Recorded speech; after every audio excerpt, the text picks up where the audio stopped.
Alafu pia nikuja hapa hivi, make sure everything iko poa, sound check na kila kitu. Esho kuwa na njia away. So niko live hapo, live TikTok.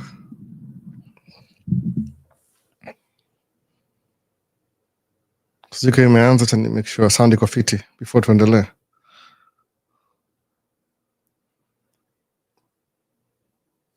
Like make sure feedback iko fiti, sound kila kitu. Nasikia? Like make sure feedback iko fiti, sound kila kitu. Sound imekuwa fiti, nimeconfirm. Sawa, tuko live tena. Leo ni lini? 7th, new month, September 7th, 2025. Man Cave Talk Live. Ndio itamwitanga hivyo, nasemanga ni live Q&A, no filters, just real talk. Ndio hiyo basi leo. Nimevaa leo outfit kama nimevaa jana. Jana kulikuwa na international day, nikaona nivaa hii. Sijui nilibuy kitu, nimesahau kabisa, but maybe ni Brolin that yasikumbuki poa, but ni buy kitu some time back. Na kaiva by the way, utakuona. Kimasai ndio unavaa traditional. Kuna maybe another 3 weeks from now kutakuwa na African day, something like that, African ndavai outfit tena. So I'm trying it out. No. Ni ile ingine pia Maisha states ile ya anataka kupiga picha mpya by the way, niko ni update story leo inakaaje. So ini live ya leo pia, ukimiss live kama uko TikTok, moga na recording iko YouTube, iko Man Cave Talk Live, ile session ya live sahi exactly the way it is, na comment na kila kitu ziko hapo chini kwa ni third of the screen up at the bottom. Alafu utaka recording ina coming kwa on Friday, mu post on Friday, I think every Friday ama Saturday, Central States Time ya US hapa hivi, ni kama 9 p.m. kutoka hiyo usiku, ama ni early morning on Saturday morning ama Sunday morning Kenya. So ndio hivyo basi, yetu ile get out of the way. So nimechela live kidogo by the way, kamera moja imekufa, sijui ni aje, lakini nime switch battery. Ilikuwa battery ilikuwa haijachajiwa kabisa, ilikuwa 0. I think nilisahau kuizima last week tuka hiyo. Volume iko fiti ama ni hapa? Hebu tuone. TikTok volume. Kuna something missing hapa. Jo, nasemaje volume? Nasemaje Jo? Niambie kaka sound iko poa before tuendelee. Nisikie kama na nimeconfirm YouTube iko fit kabisa, iko poa kabisa. Yefu na kapoa ni aje na shiny yellow, red na kila kitu.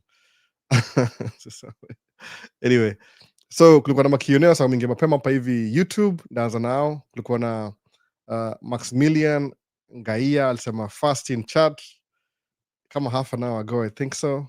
Ndio hiyo battery kana try kusolve story ya battery. Alafu kuna Maximilian pia semaje, hourglass, purple sand orange. Sijama nini hivyo. Live from Isili, Kubai ni Mswahili kama mimi bana. Naona. Mimi ni Mswahili mbaya sana. Ama hail from Isili. Nimeraiziwa Isili, so mu identify Isili ndio home yangu ya Kenya kabisa. Alafu kwa hivi states mmoja msewa Hopkins, Minnesota. Asema nini tuna JJ Kubai. My question is on DV. I want to apply for my parents. However, my father does not have Form 4 certificate. How can I get work experience for him? Hawezi apply. Kilitofanya ni hivi, JJ Kubai, kama niyo story ya apply for DV, utadu hivi. TikTok is muted. Okay, I don't know. Let me see. Why is TikTok muted? Kuna problem na TikTok. No sound. Wacha nianze tena ni check from the beginning.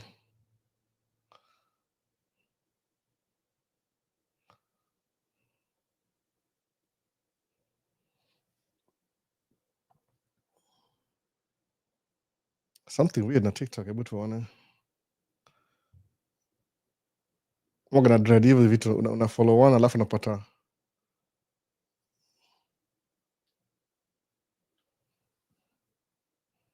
za kwa nini? Ama niko na Bluetooth iko on mahali, hebu tuone. Bluetooth.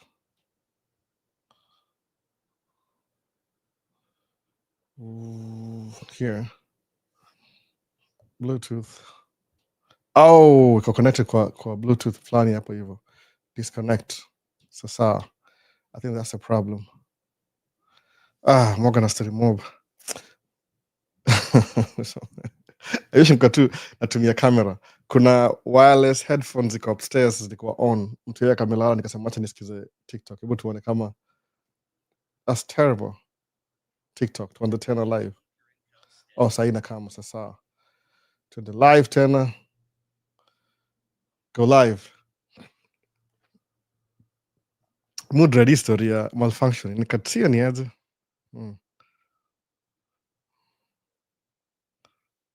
I think iko poa sahi. I think so. Hopefully. Hebu tuone hii side hapa. Mwaga one man production, so you have to confirm everything iko poa. Labda nifungue TikTok pia hapa hivi nione kama inaweza kuwa na anything.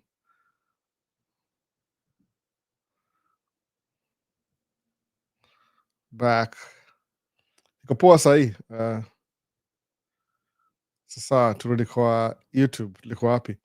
So JJ Kubai, kama requirement ya green card. By the way, green card inaanza next month. Ama ni this month? September, October, November. Yeah, inaanza next month. So requirement ni hivi. Number one ni ile country of eligibility. Kama country yake ina qualify, eligibility number one. Alafu number two lazima kuwe na high school education. High school umegraduate at least. Ile 8 years, alafu 4 years. So ni kama 12 years of school minimum green card. Alafu the third ni ile picha, your photo lazima ikuwe poa kabisa, ikuwe ile exactly the way it's supposed to be. Alafu una apply green card. Hata kama uko US ulikam kama student, alafu utaka apply green card, apply kama uko hapo, usiogope. Unaona? Administration itakam itaenda. Naona Miss Lydia sema good morning Albo. Good morning Miss Lydia. So inakuwa hivyo ile hata kama uko hapa apply to. You never know. You never know. Unajua the best thing ni kutry kitu. Afadhali you try or fail than not trying at all. Sasa tuliko question ya Kubaya semaje? So requirement ya green card ni hivi, ile picha lazima ikuwe poa, ile 2 inches by 2 inches number one. Alafu number two lazima ukuwe na high school education, alafu country of eligibility. Nda make video make last year na commentary ya how to apply. But hii system ni kama 2 years ago. So sijui kama itakuwa ina make any sense. Lakini nda make video ile ina show how to apply for the green card kwa computer, kwa PC at least. Kwa simu sijui kama naweza toboa, najaribu pia kwa simu pia. Alafu tuone inakaaje. Sijai make video kaa hizo, moga sina time, nikaa chini inakuwa hard sana ku make video. Alafu nikwambia exactly how to apply. Lakini inaanza next month. So kuwa ready, piga picha saa hii uko ready. At least una hizo ma kings ya kila kitu. Apply on day one. Usingoje mpaka the last day. Kila mtu ngoje mpaka the last day, alafu napata system inakuwa overloaded, alafu napata labda umepigwa nje. Sasa so JJ Kubai, kama apply wewe, apply madhako kiwin, budaka atawin. Ama apply tu wote, who cares? Utafigure out hiyo story nyingine baadaye. Anasema anatumia kama professionalism. Alikuwa do the job. So Duke of Vita sema hello family. Hii 24-hour clock ni kama ni mtu ni mimi tu ndio inanilemea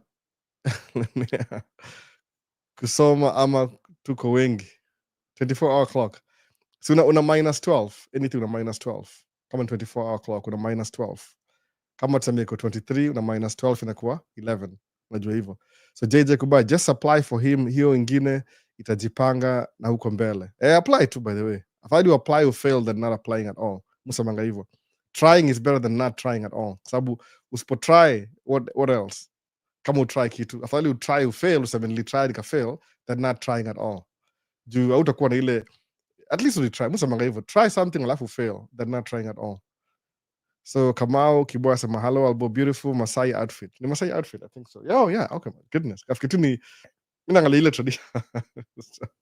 Nilibaiwa na mtu, sijui alinibaia kitu, nimesahau kabisa. Hopefully I watch the video. Asema nimesahau. I don't know who bought it, but kuna kadhaa kama hizi, kuna kama music collect. Every time napata mtu akiuza na collect, naletewa pia nazikeep. Ile cultural appropriation. Niko kama kuna African event na come 2 weeks from now, na kuna hii outfit maybe kama ndaipick. Na ingine ya blue na ingine ya brownish hivi. Nilivaa ndio thumbnail ya Maisha States, nafaa ku update hiyo thumbnail by the way because it's over almost 2 years. So beautiful Masai, congratulations on the 90th episode. Oh, hey, 90th episode kwa live by the way. Hii live nimeanza in the 90th since nianze. Karibu nifikia 100, 10 more. Hope naendelea nifikia 100. So live from Githurai, hey Albo, huku tuko na blood moon. Nini tu hiyo blood moon iko red kabisa. Ni tongaje, ni phenomena za depends na nini. Ama wewe ni superstition. Kama ni superstition una story mob sana. So hapa hivi kuna reliable electrical services. Mimi naye ni winner wa 2026 but sina sponsor, anaweza nijazia form 134. Hata mi siwezi kujazia by the way, unfortunately. Jaza tu sijui nitafute nani sasa.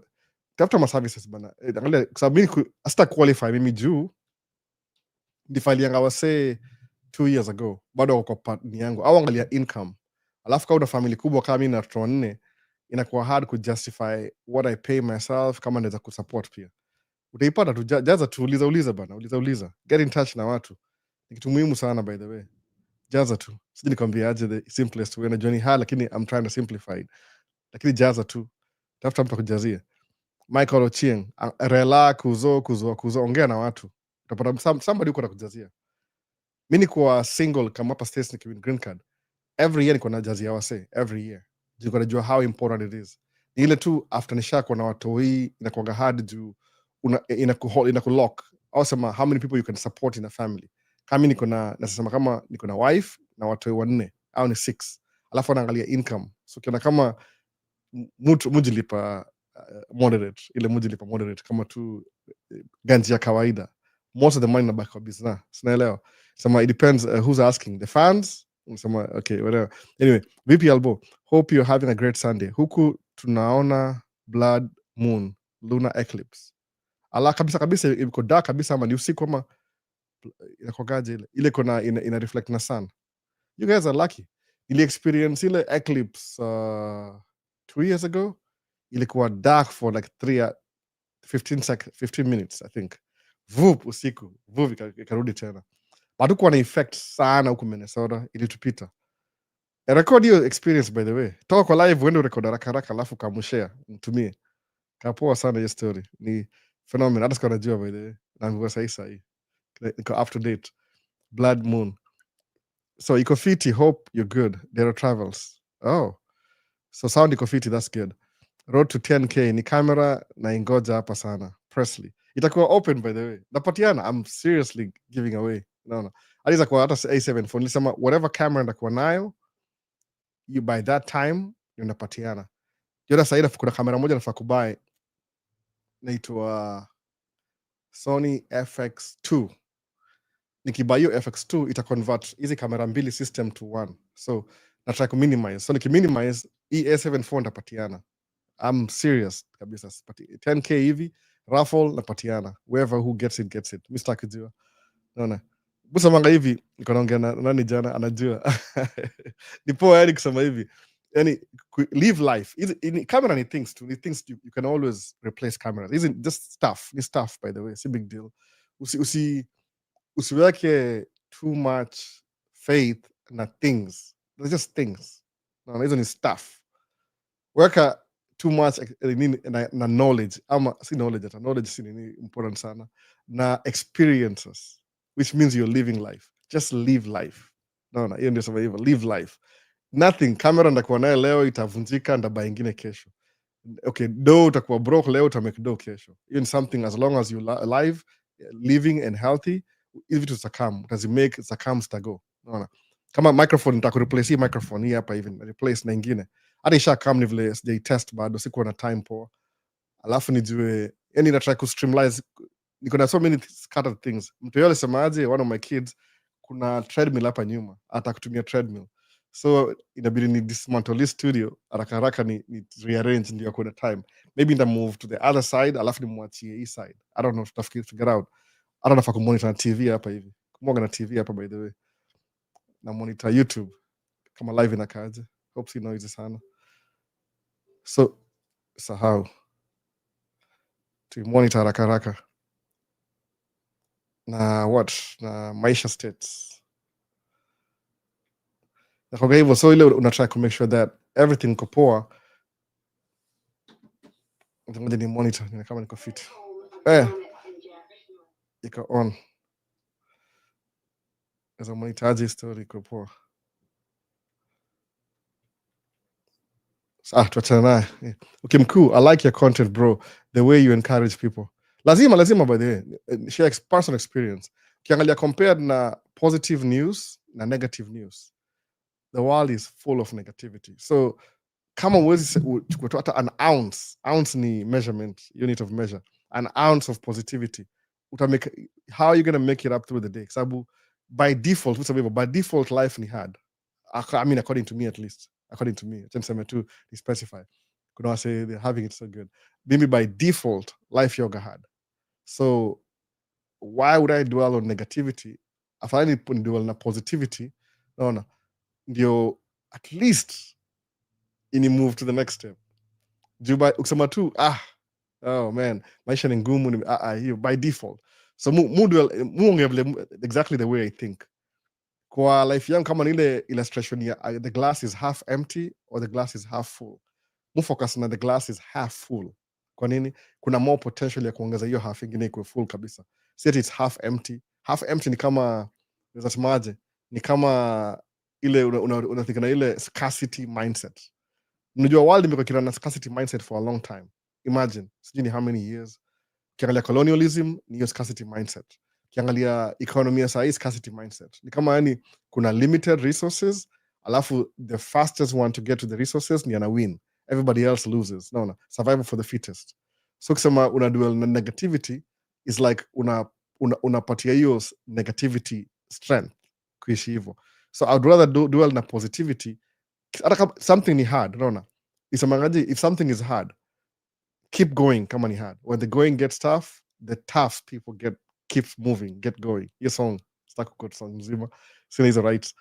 So ni poa kubrol na positivity. So kama una feel kama uko kuna watu wako very discouraged. Hata mimi niko discouraged one time by the way. Na kama the world is over. Alafu unasema acha ni analyze. At least niko na hiyo time semaje, acha ni pause, ni reflect to why am I feeling this way. I realize more gonna focus more na the things that are negative, alafu zinani weigh down. Hata psychologically inaku weigh down kwa mind yako. So ni poor focus na positivity ndio move forward. Naona? Juu maze uko stressed up, go for a walk. Hivyo. Wendo sweat usikie poa urudi. That's a mood na positivity hivyo. So unasemaje Albo? You can let them know kwa nini iko poa kabisa. Iko poa down on Gori. Naona? We know ounces. Okay, sasa nasema tu hivyo. Unajua ounces ni unit measure ya US mostly. Sijui kama ni mimi nikitoka niko na kilograms, grams. Hizi mind imekata kuregister. Sijui kwa nini. So big up, most people have talent. They only need a support so that they can move ahead. Yeah, that's true by the way. Kuna reflect inward. Sijui kama ina making sense in what way. Mimi naweza sema hivi. Nasema ile in my own experience kwenda kama nini, in my own experience kwenda kwa niko distracted kidogo, nataka kumonitor hapa hivi kama kila kitu iko fit. Tulione hapa, sawa, na monitor good. Kuna TV hapa hivi nataka kumonitor live. So kwa my own experience, personal experience, kwa positivity, kuna so many things iko negative all the time. Alafu una think, okay, let me think negative all the time. Unajiweigh down kabisa, unakuwa na ile high level of cortisol, alafu ina stress up. Hivi sema ukitembea uende utembee kama mimi, one of my favorite place hapa hivi tuseme Minneapolis, kuna a chain of lakes karibu na Minneapolis, kama tuseme southwest of the city of Minneapolis kabisa, ile downtown nitonga uptown, moja tu Lake Harriet, Lake Demarcus Car wamerename kitonga Lake Calhoun kitambo, alafu kuna ile lake kitonga Lake of the Isles.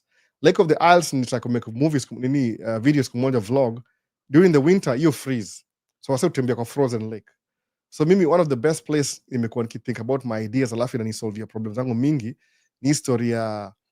Unapata kama when I'm stressed up nikienda kwa hiyo Lake Demarcus Car, jina yake Demarcus Car, the new name imekuwa renamed after ile the original name ile, kama tuseme Lake Victoria, si Lake Victoria. Lake Victoria had a previous name kwa ile community wako naishi hapo around Lake Victoria. Ile tu somebody from wapi alikuja na scarcity mindset akai rename. We discovered a lake that was always there, but we just discovered it from our own historical perspective. Unaona? So hii kutoka Lake Calhoun, alafu wakairudisha back to Lake Demarcus Car. Ni kama it means something. I don't know what it means. As I look up, kama Bde Marcus Car. Nisha make video kadhaa. That's one of my favorite lakes. Nikuwa stressed up iko na kama 3.2 miles, so unapark gari mahali alafu unatembea tu unazunguka. By the time you come back you're sweating, you're tired, alafu umereduce stress kidogo, unaona. Yani it's a good walk in nature. Juu kuna place, yani kuna different environments. The southern side kuna kama sand hivi, kuna mabirds on this side, kuna miti, yani it's a very good experience kwangu. So every time before ninunue truck nisema okay, I need to buy a truck, I'm so stressed up, I don't have money, nienda like Demarcus car nikatembea around. I thought about what I wanted to do, nikamaliza hiyo 3.2 miles kwa gari kasema I'm buying the truck. Do I have money? Kasema I don't think I have money. Kaangalia mwanga na account kama 3 hivi, by the way. Ile recommended kuja States the beginning, unafungua credit union. It's a small bank kama credit union kama equivalent ya nini? Community banking, tuka hiyo. In your small community credit union. Alafu kuna regular ile commercial bank. So mwanga na kama bank 3, kuna commercial bank 2. The reason why I had 2 jobs in the beginning.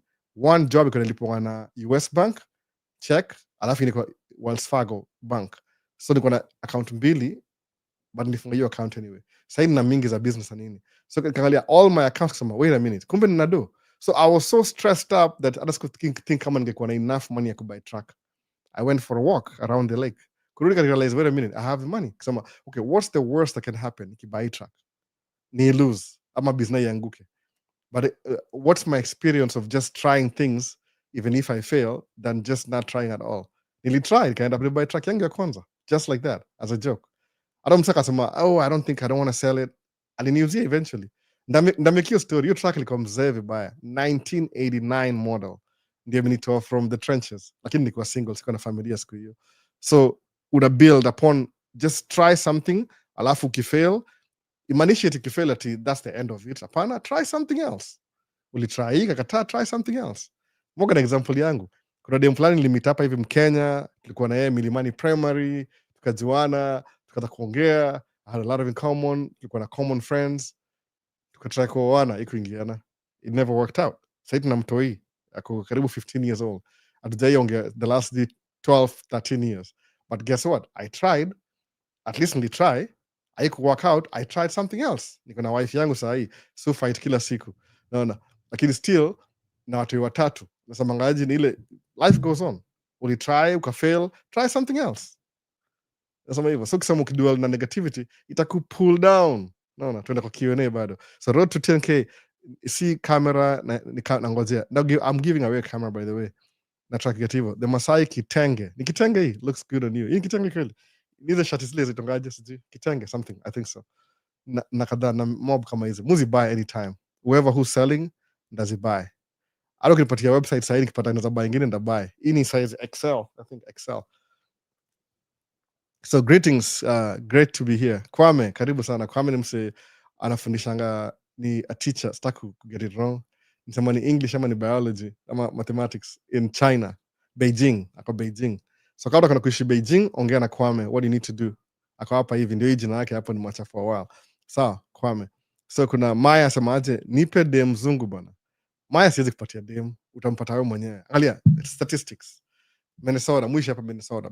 Actually, my zip code yangu ni Minneapolis. Address yangu ni Minneapolis, by the way. Lakini niko kwa suburbs za Minneapolis, ito Plymouth. Lakini my address ni Minneapolis. I think post office iko karibu na Minneapolis huko. Anyway, so kuja hapa hivi, watu weupe mzungu wako kama tuseme 79% ni wa mzungu hapa hivi. Kwa 79 wanawake ni wengi kuliko wanaume ile overall. So ama wanawake wale wako eligible kuolewa katika hiyo. So ukuja hapa hivi Minneapolis, chances are, alafu utafuta dem, utakuwa na mgoso. Mi kupatia mgoso toka hapa na huko Kenya, sijui kama au do hizo mambo za teleporting, sijui, I don't know how that works out. Mi sijai kwa, I'm not a believer of long distance relationship. Wewe fanya hivi Maya, tafuta ule dem amekam Kenya kufanya mission trip. Mission trip ni fake, by the way. Si ati hao wako so devoted ati ni kama kwa philanthropist. Unaona? Philanthropist.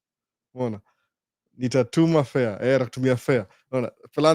Philanthropist ni msako na $1 million, at least in the most part. Let me just be specific. Akona do mob sana, ana try to write off tax breaks. So anapatiana do ile kushow off, anapatiana do ndio usione kama very generous. Hapana, ni strategy ya kusave on taxes. Philanthropist, same thing. So ukitaka dem mkamati, I came for the mission trip for 1 month. Hiyo ndio mkamtafuta chali. Unaona, just be honest. Hata labda ajui bado. Unaona Maya, wewe make sure umwambie I'm here. Look at me. Beautiful African guy. Unaona. I hope we're African. Maya. Nasema tu.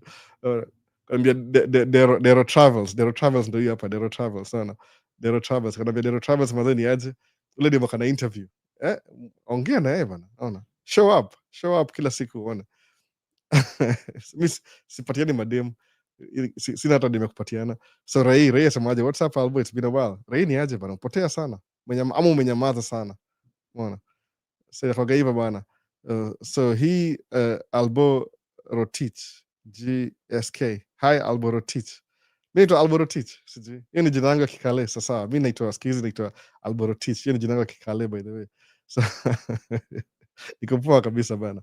Do you wear crochet sweater with African prints? I don't know. It depends. I could. I mean, kama hii to move too occasionally. Then easy outfit yangu ya kila siku. Nimevaa t-shirt ndani ukinotice. Ni ile tu kuna ile ukienda place cultural. Kama sasa tuseme tulienda kwa Minneapolis. Hiyo siku record hiyo niko na amngeniona niko na record. Hiyo siku jirecord mimi mwenyewe. I was filming. Lakini nimevaa outfit kama hii ile tu kublend in. Unaona? So kublend in. Ni kwa hivyo nimesema hata hii month nitry ku change outfit kidogo. Unajua nimevaa shati za grey sana the last 1 month, so wacha nivae red kidogo at least. I'm digging through my collection kama kuna anything. So do you wear, so I think so, but see for the whole day, si kama outfit ya kila siku, ni ile tu occasionally. Naona si treasure hizi vitu. Unajua kitu kama hii ndakaa naye 10 years. Are you kidding me? Haitaichafuka. Unaosha hand wash, unaiosha dai simwagike. Cheza nini? Baadaye ukitoka Kenya the things you take for granted in Kenya zinakuwa premium all of a sudden. Unaona? Kama sasa yani wewe acha tu. Live to mnaona tu daily whatever. See not everything in Kenya iko available in US. Sometimes you have to dig deep ndio ipate. Unaona? So Mugaya sema sasa Albi, how are you? Happy to see you. I'm doing good. Morgan fry sana kuja kwa live na fry sana by the way. Mtoi amelala siniharibie leo sijui. Nimetaka kufunga mlango imeharibika. Hata sijui. Iko poa kabisa. So niaje Albo huku uko fit. Iko poa kabisa. Nixon Mzae. Acha ni go through my question. Kayole 1960 locked in. Gato umeingia both sides. TikTok na YouTube. Vipi Albo chain. Iko poa kabisa. Gotea. Gota. Dero Travis asemaje? 100 agree, live life. That's true, just live life by the way. Niko naongea na best yangu jana nimwambia hiyo stories sijui kama anajua kama hiyo. Just live life. Sema tu naishi life by the way. Akunanga ati there's nothing special. I just live life. Period. Leo kuna event fulani kwa Waizara ya maboats. I'm really hoping niende. Labda nikiwachiwa mtoi itabidi na mtoi. Sasa itakuwa hard. Na madiaper lakini ni maboats, yani ni kama inaitwa nimesahau jina, iko Waizara. Waizara ni one of the rich neighborhoods. So mpenda rich neighborhoods kuna so many surprises. Naona, so I hope niende. It's a story mob sana. I hope niende. So nakoga hivyo. So vi asema looking good on the show. Thank you. Inafanya vai kila siku. Ama once a month ikuwe cultural day. Kitu hiyo once a month. Ilijua hii talta story. Nimeangalia closer kaona kuna ile ya Maisha States nikasema hiyo nishaiva before, acha nichukue hii leo. Unaona, sasa so ishi to life. So random chillies. Sasa mwaje mimi niliibiwa iPhone 15 on Monday. Nasikia kuisha man, hizi vitu ziurudishwa msee nyumba. Hurudisha mtu nyuma. That's true by the way. iPhone 15 kama unitumia kama content creation itakurudisha nyuma sana by the way. Niliambiwa advert ya kuja Kenya Nisikam na hizi phones zangu hizi iPhone 15 hizi. Nisikam nazo, niziwache hapa hivi. Ndaziwacha anyway, I could do that. Nitaziwacha pia, nisikam nazo. Niambiwa hakuna haja kukam nayo juu inawezapotea. Umeona? So ile tu just being careful. Nisiwache mahali, niende kuja nikam tu na the bare minimum. That's what I was told at least. Unaona, bare minimum. Nisiwache mahali. So anyway, ndio hiyo basi. Nini ingine hapa? Swali ni mingi ni aje? Leo tuko random ni hata sijakaribia anything karibu. But ni sawa, we having a conversation. So random chile. I wish ningekubaia. Musema hivyo, I wish ningekuwa na hiyo mint, but siwezi. Zangu ni za deni. Actually hizi simu nimezipay off last year kitu kaa hiyo. Nilibuy hii ni personal, moja ni ya business. I get it though. Mi kwangu ni phone tu, ni phone. Ile nimezoea hiyo system ya Apple. Juu nina workout hivyo. Niko na iPhone, niko na watch, niko na computer hii, alafu na tablet. Tablet hata si yangu anymore. iPad ni ya mtoi, ni kama mtoi ameizoea, siku hizi ni yake. Hata sijai gusa kitu karibu sijui ni 9 months. Hata TV kwa upstairs si yangu. Naambia, oh your TV, how's your TV doing? I will take over watoi. But ni sawa pia. Unaona. Random chile. Got an OB though. Or QB ama OB. What's an OB kabisa sijui. Mujonga tu model moja. Najonga Samsung na hapa tuko limited. I think kuna phone fulani haziko allowed kuwa shipped hapa America unless we buy privately. So siwezi jua inaitwaje kabisa. So niambie, what's an OB though? Inaitwaje nini kabisa hiyo? So albo uko poa. Niko poa kabisa mse. Oh, by the way, say like video kwa ni YouTube. Itasaidia kwa wale wasona kama baadaye wakamku naona itakuwa na ile engagement. Eli asemaje Elite World? Hope niko poa kabisa mse wangu. Niko poa kabisa. Can you buy Hawaii? Siwezi Hawaii Hawaii way. Hata sijui pronounce for. I can't by the way. Kama iko you can buy it kwa store kawaida unless we nunue maybe eBay. Yani aina direct retail market. Nikaa iko kuna man, songa na bahati mbaya hapa hivi. Wanataka kunini monopolize. Ni kama I didn't really know that before. America, one of the number one trucks. I mean, trucks the number one selling vehicle in America. Ford F-150, 250, 350 number one. Alafu closely ni Chevy, Silverado. Alafu kuna GMC Yukon. Itonga Yukon ama GMC. Sawa hiyo jina. But hizo ma trucks ni number one. Kumbe the reason why American trucks ni number one selling vehicle in America is because other countries kuna tariff. Sikuwa najua. So ni kama wana monopolize. They try and make sure that nobody competes states. Products zao zina come first priority, which I get ni kama national security na understand hivyo. So sio tuna miss out na so many things. Kama saa hii drone, kubuy drone DJI Mavic 4 ama ile mpya. Huwezi buy US anymore. Iko kuna sijui embargo, something may happen. So the only way they buy ni ile we buy privately kama from Japan na utume na eBay. Ile tu you're buying it. Kuna gari huwezi bring Peugeot hapa hivi. Peugeot huwezi buy states. Itonga Peugeot. Hiyo ndio the right pronunciation. Inajonga Peugeot.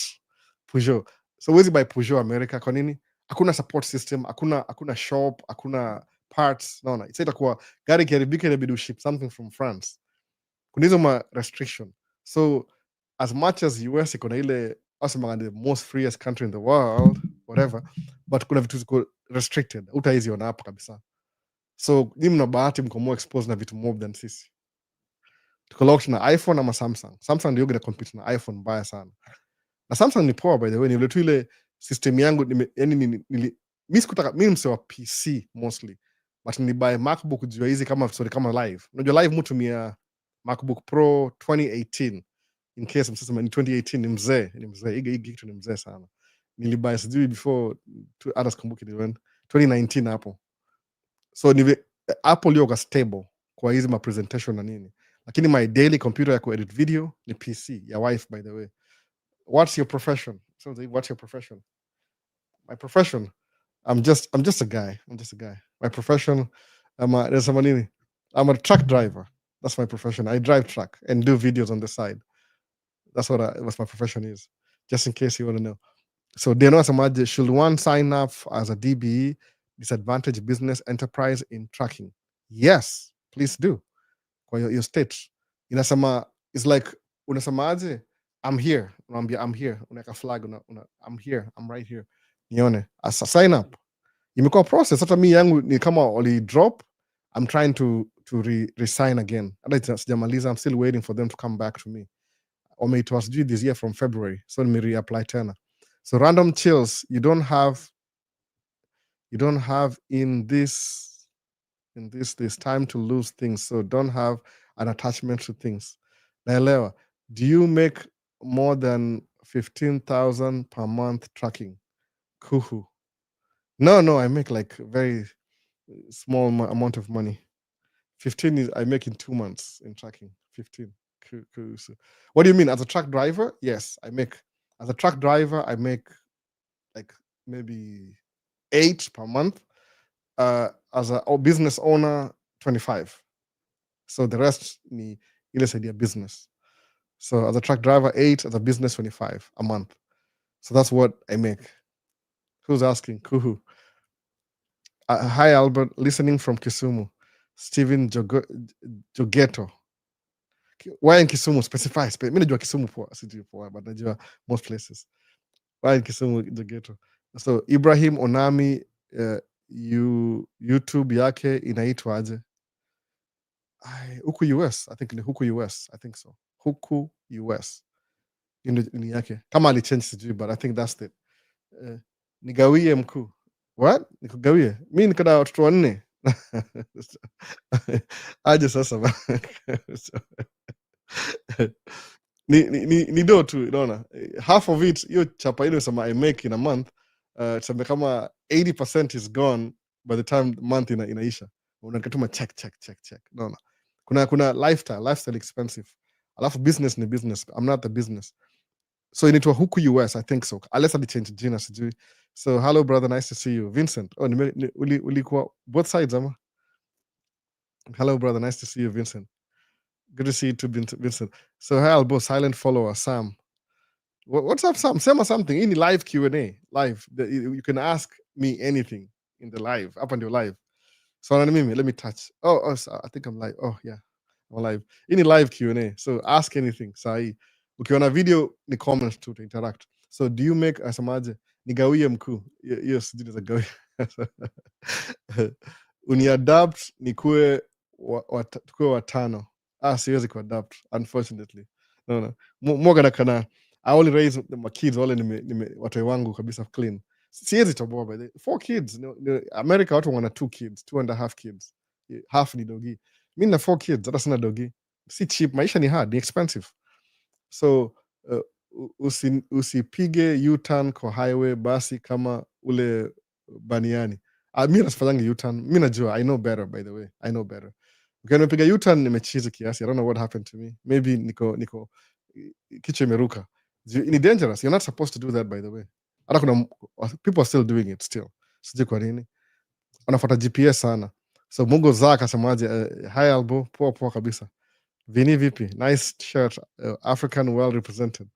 Masai, nilipata, it was in my closet. I don't know how long nimeoni kitu, by the way, but I think it's been some time. Naona. So nice shirt. Nataka kuispa jinasikia mtu akikimbia. Hope asinipate. Albo tuko ndani, aka Ndakas, aka Deine, aka Ime. Carlton, nakuona Ariga. Umerudi tena na comments. Naona. Living standards majuu ni very expensive. That's true. Overall. That's why nasema kuja hapa States. Sikuwagi na joke, by the way. Musema make more money than you need. Sababu kuna other things utai need. You just make more money than you need. Alafu, the trick ni make more money than you need, then live within your means. Sawa, these 2 things. Kwa mimi nasema averagely kwa hii household, mimi kuran household, mu spend kama $6,000. Alafu ile as a driver, you have to pay yourself as an employee of your business. For the records, ni poa kufanya hivyo. Ukisema you can pay yourself whatever you want if you want to, lakini munji lipa kama 8K. So nabaki na allowance ya 2K. Hiyo 2K, by the way, hiyo 2K extra sieti ya kushare na mtu, muya kwa investment account na savings. Naona hivyo. So yani kuna budget iko tight kabisa. So what happens if you make less than 8,000? Then therefore go investment, but bills have to be paid anyway. Naona hivyo. So I'm living within my means. Izakuwa a little bit high kwa watu wengine, but ni ile nimechoose your lifestyle. That's the lifestyle I live. So it costs money to maintain the lifestyle. If I knew better, ninge reduce, but sahi people are so used to it. Kama tunaishi kwa a 3-bedroom house, 4 bedroom. Kuna bedroom hapa chini, but nobody lives in the basement.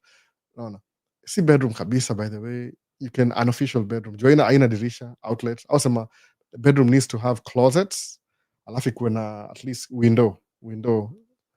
Hatuna window, alafu pia itonga regress window ile kama imetoka hivi nje kidogo, but because of rules za fire ile hii mali tuge kwa window hapo ndio zile ma electricals napitia hapo, so you can't even touch that, iko too risky for any modification. So itabaki tu ni 3 bedroom house na extra room ya guests once in a while, mwana hivyo. So life ni expensive. If I was smart enough ingejua nile amusema hivi, hiyo budget yangu ya 8,000 6,000 it's just mimi 100% me. Suppose wife you drive truck pia aseme I'm going to help you with half of your bills, so guess what, I'll have more money to spend. Kama amesema she'll start buying groceries na pesa yake, which will save maybe grocery kama 1,400 ama 1,500, ndakuwa na 1,500 extra. What am I going to do with that? To be honest, bound to save. Naona sina time ya kupatia mtu pesa bure. I used to do that last year. Sasa bongo kutumia wase do, but then kama you notice sijatumia wase do sana this year juu history ya barafu. Unajua mambo ya barafu ya hapa hivi wanataka kufollow up, yani hii administration imekuwa very tricky, so the things we could do easily last year, say it's good to be more careful. So sijatumia wase do this year tangu the beginning of this year, kwa sababu namba do bado unajua kuna wasara kwa standby, lakini sema man, your account kuenda nje uko investigated, acha tu nitulie hapa. This year tunado vitu on the low ataki story mob. So do you buy stocks za US a lot? Yes, I do. Hiyo ndio nasema hiyo $2,000 na invest kwa stocks, alafu ingine kwa high yield savings account niko na CD ya 5 months, I think ni 5 months ilikuwa na better rate, alafu na exploit everything. Okay, by the way, speaking of which, nimelani hivi today, nimebeba books hapa hivi. The book that taught me how to invest naitwa hivyo, I will teach you how to be rich, ndio hapa nimebeba leo. Nilipatia wife ajai soma sijui for how long, acha hivi ndio muione poa. I will teach you how to be rich, nake ni Remit Sethi, ndio hapa hivi. Hii ndio book hii, I will teach you how to be rich. Hii ndio book imeni teach how to invest, ile ABCD, hakuna yani no BS, straight up. Unaona, na hii inaongea perspective ile as an employee, hata si business owner, as an employee. Of course business owner, ukitaka business owner unaweza fanya hivi, ufuate book kama, acha tuone, niko na 4 books hapa na mimi leo, 4 books. So I will teach you how to be rich. Acha nisome, niko nasoma, there's a reflection hapa hivi. Acha niwaambie topic za hii book just in case. Si book yangu, najua ni Remit Sethi. I don't think you'll mind if I zikap my chapters bana. Come on, chapters. Man. Kuna sijui, I think my wife was reading this book, so kuna book maka hapa sitaki kuitoa. So inakwanga hivi, I will teach you how to be rich, iko na ma topics kadhaa. So chapter 1 inaitwa hivi. Okay, kuna ile introduction. Inasema hivi, the first introduction inaitwa hivi, would you rather be sexy or rich? Naona hivyo. Naweza somea tu haraka just in case amesema hiyo kitu hiyo. Sema hivi, why do people gain weight after college? The similarities between money and food. Counterintuitive but true. We need less personal financing information. Common excuses for not managing money. You're not a victim. You are in control. Stop debating miniatures and focus on the big wins. The key message of I will teach you to be rich isn't just about money. What does it mean? Hiyo ni ile introduction. So kuna chapters, chapter 1 ni hivi, optimizing your credit card. Hiyo ni number 1. Sitaki soma the whole book. Naweza soma the whole book if you want me to. So hivi. So alafu kuna ile number 2 ni beat the banks. So okay, ama nisome juu since we are here. Hebu tuone. Only 1 page, 2 pages. So ni hivi. Ndapatia break kuchana kizi book zingine chini. Just in case. Yesemaje, why Indian people love negotiating. Stop being intimidated by your credit card. Pick up the best card for airline mileages, cashback, rewards, and 6 commandments of credit cards. How to negotiate with your credit card company to get fees waived and lower your rates. Secret perks for credit card offer. Kuna so much information, by the way. So number 2, chapter 2 ni beat the bank. Chapter 3 ni get ready to invest. Skia story. Chapter 4 ni conscious spending. Chapter 5, save while sleeping. Chapter 6 ni the myth of financial expertise. I don't know what that means. Chapter 7 ni investing isn't only for rich people. Alafu chapter 8 ni how to maintain and grow your system. Chapter 9 ni a rich life. So umeongejwa investment. So inasema hivyo investment. Chapter 3 ni get ready to invest. Inasema hivi, open your 401k and Roth IRA even with just $50. Sikia story, $50. Okay, najua convert na Kenya, but compare to ile hiyo ni kama very small things you can buy na $50. Sema hivi, start investing step by step. While your friends are scared of investing investing is the single most efficient way to get rich. Where should your money go?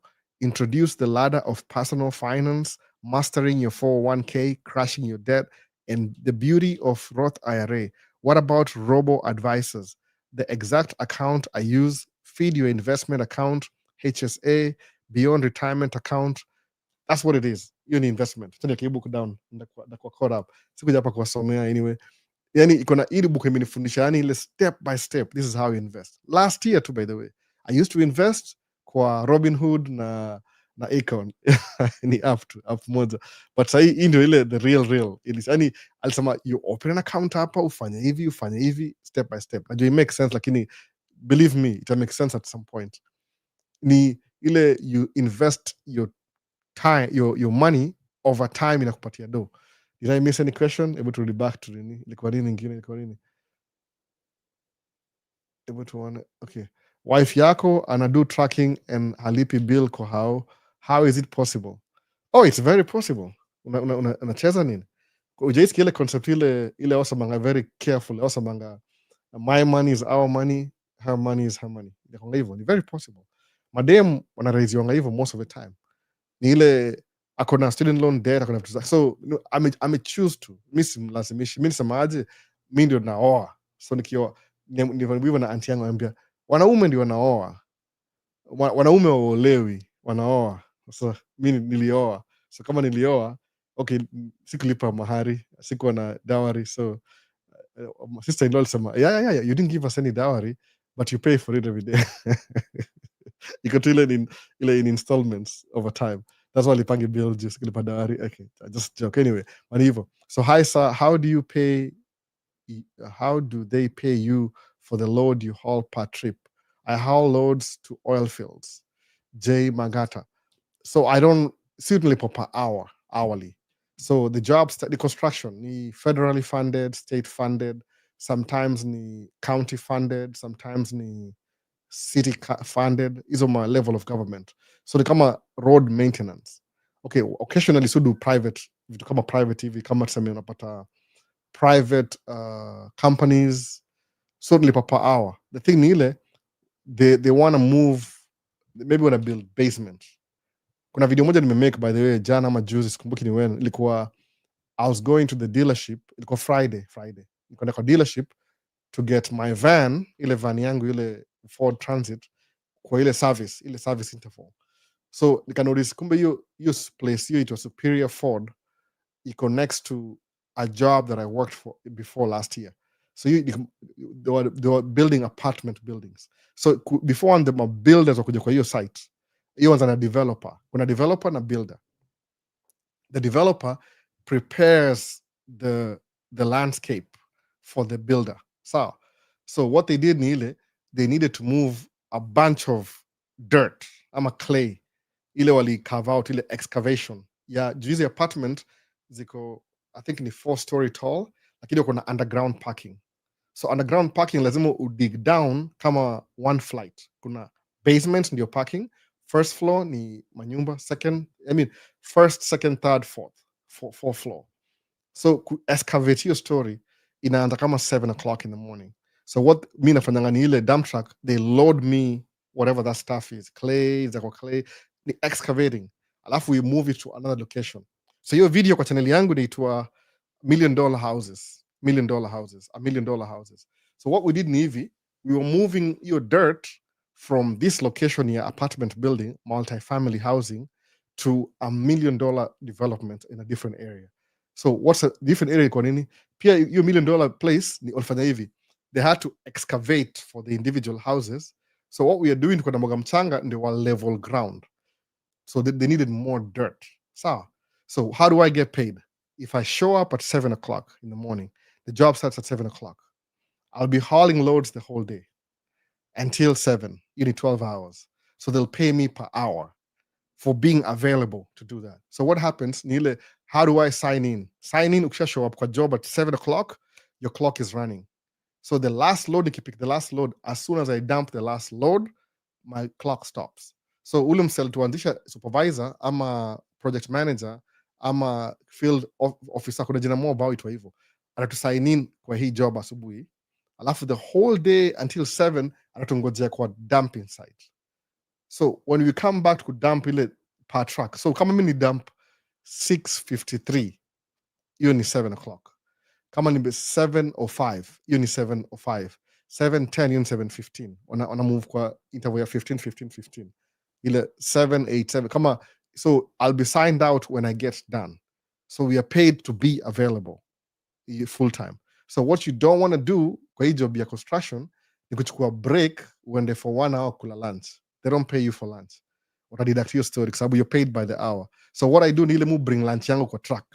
You can get out of your truck, utembee, stretch kidogo around for maybe 10 minutes, 5 minutes, lakini you can't disappear for 1 hour because you're wasting people's time. They pay you by the hour. That's how we get paid. Si per load, ni per hourly. No. Alafu hourly rates ni this year ni 125 an hour. So mina work na time. If you get stuck in traffic, you're still getting paid. Sababu you need traffic. You're paid to show up, to be available. Alafu show up the whole day. Mona. So that's how you get paid. Si per load. So nisha answer your question, ama I hope so. When me refresh tena, what did I miss? YouTube. Nimesahau nibaki kwa Carlton hapa YouTube. Kwa nani hapa yetu Presley ongejwa nini? But one it'll be back. I wish I got everything kwa one part load. Okay, sawa. So one morning asemaje, title of book. Naitwa hivi. Iko kwa TikTok shop, by the way. Naitwa I will teach you to be rich. TikTok. Kama unaona TikTok, helpful. YouTube mnaona, si kamera ni kubwa. TikTok ni ndogo, lazima ni hold up hivi. I will teach you how to be rich. Ndio huyu msee, jina yake ndio yaitwa Ramit Sethi. Ndio huyu hapa hivi. Indian guy. But I'm American Indian. I mean, born in America. Indian born in hivi. Wait, what's the name of the book? Ndio huyu, msikia Pluto? I will teach you. ITU ama TBR. Oh, sorry. I will teach you how to be rich. Ndio. Ini ali upgrade. Kuna old na kuna new. Ini the latest edition. Mona, hope unaiona, helpful. No. Iko kwa TikTok shop. Enda kwa TikTok shop utafute. Some people are selling it on TikTok, by the way. Ini ile sijui like what cover. Iko na very interesting. See ni a little bit high quality cover. No. Alafu pages iko thick kidogo. Iko na illustrations. Really good book, by the way. I don't know how much it is. I don't even remember how much. Nilinunua kwa store, niliona tukienda kwa store. Ilikuwa the only book left kwa shelf. Sema, oh, you only book, come here quick. So itwa hivyo ndio hivyo. What's the most you made from your stocks you bought? Kuhu. I don't sell. Unfortunately, I don't sell. Kuhu. Whereas you need to read this book. You don't sell your stocks. You build your stocks over time, 10, 15, 20 years, then you borrow against your stocks. So what happens when you don't pay the money you borrowed? You ruin your credits, but you still have your stocks intact. You borrow against. No. Easy poor man mentality, any rich man mentality. You build your stocks, you borrow against your stocks. So, you get to buying and selling, you need gambling. That's not, I mean, come on into a trade, you can do that. So, lakini you need buying and trading.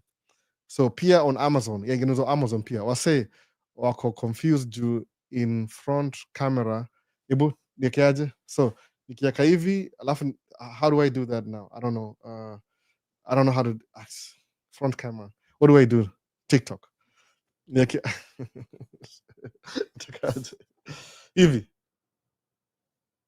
I will teach you. Inakaa poa hivyo. I don't know what to do. Ni front camera. Man, TikTok. I don't know what to do. Aenda uangalie YouTube utaipata. List mahali hapa hivyo. Nda make video specific. Kuna book kadhaa, nimebook kadhaa hapa by the way. Nisamanga hivi.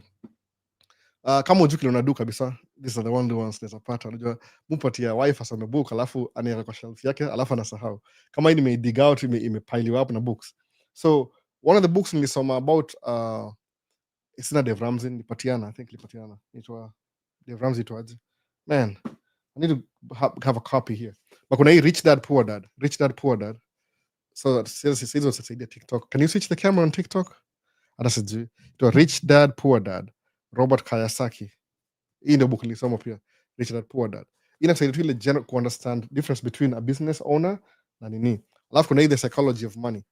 Maanishi hizi books zitakusaidia. Oh, it's so bright. Oh my goodness. Psychology of Money. Nafaa kutumia msee book. Jina yake ni nani? Trending 254. Nimeipata by the way. Alafu kuna hii ni book nilibuy juzi kwa $50. Economic Masonry.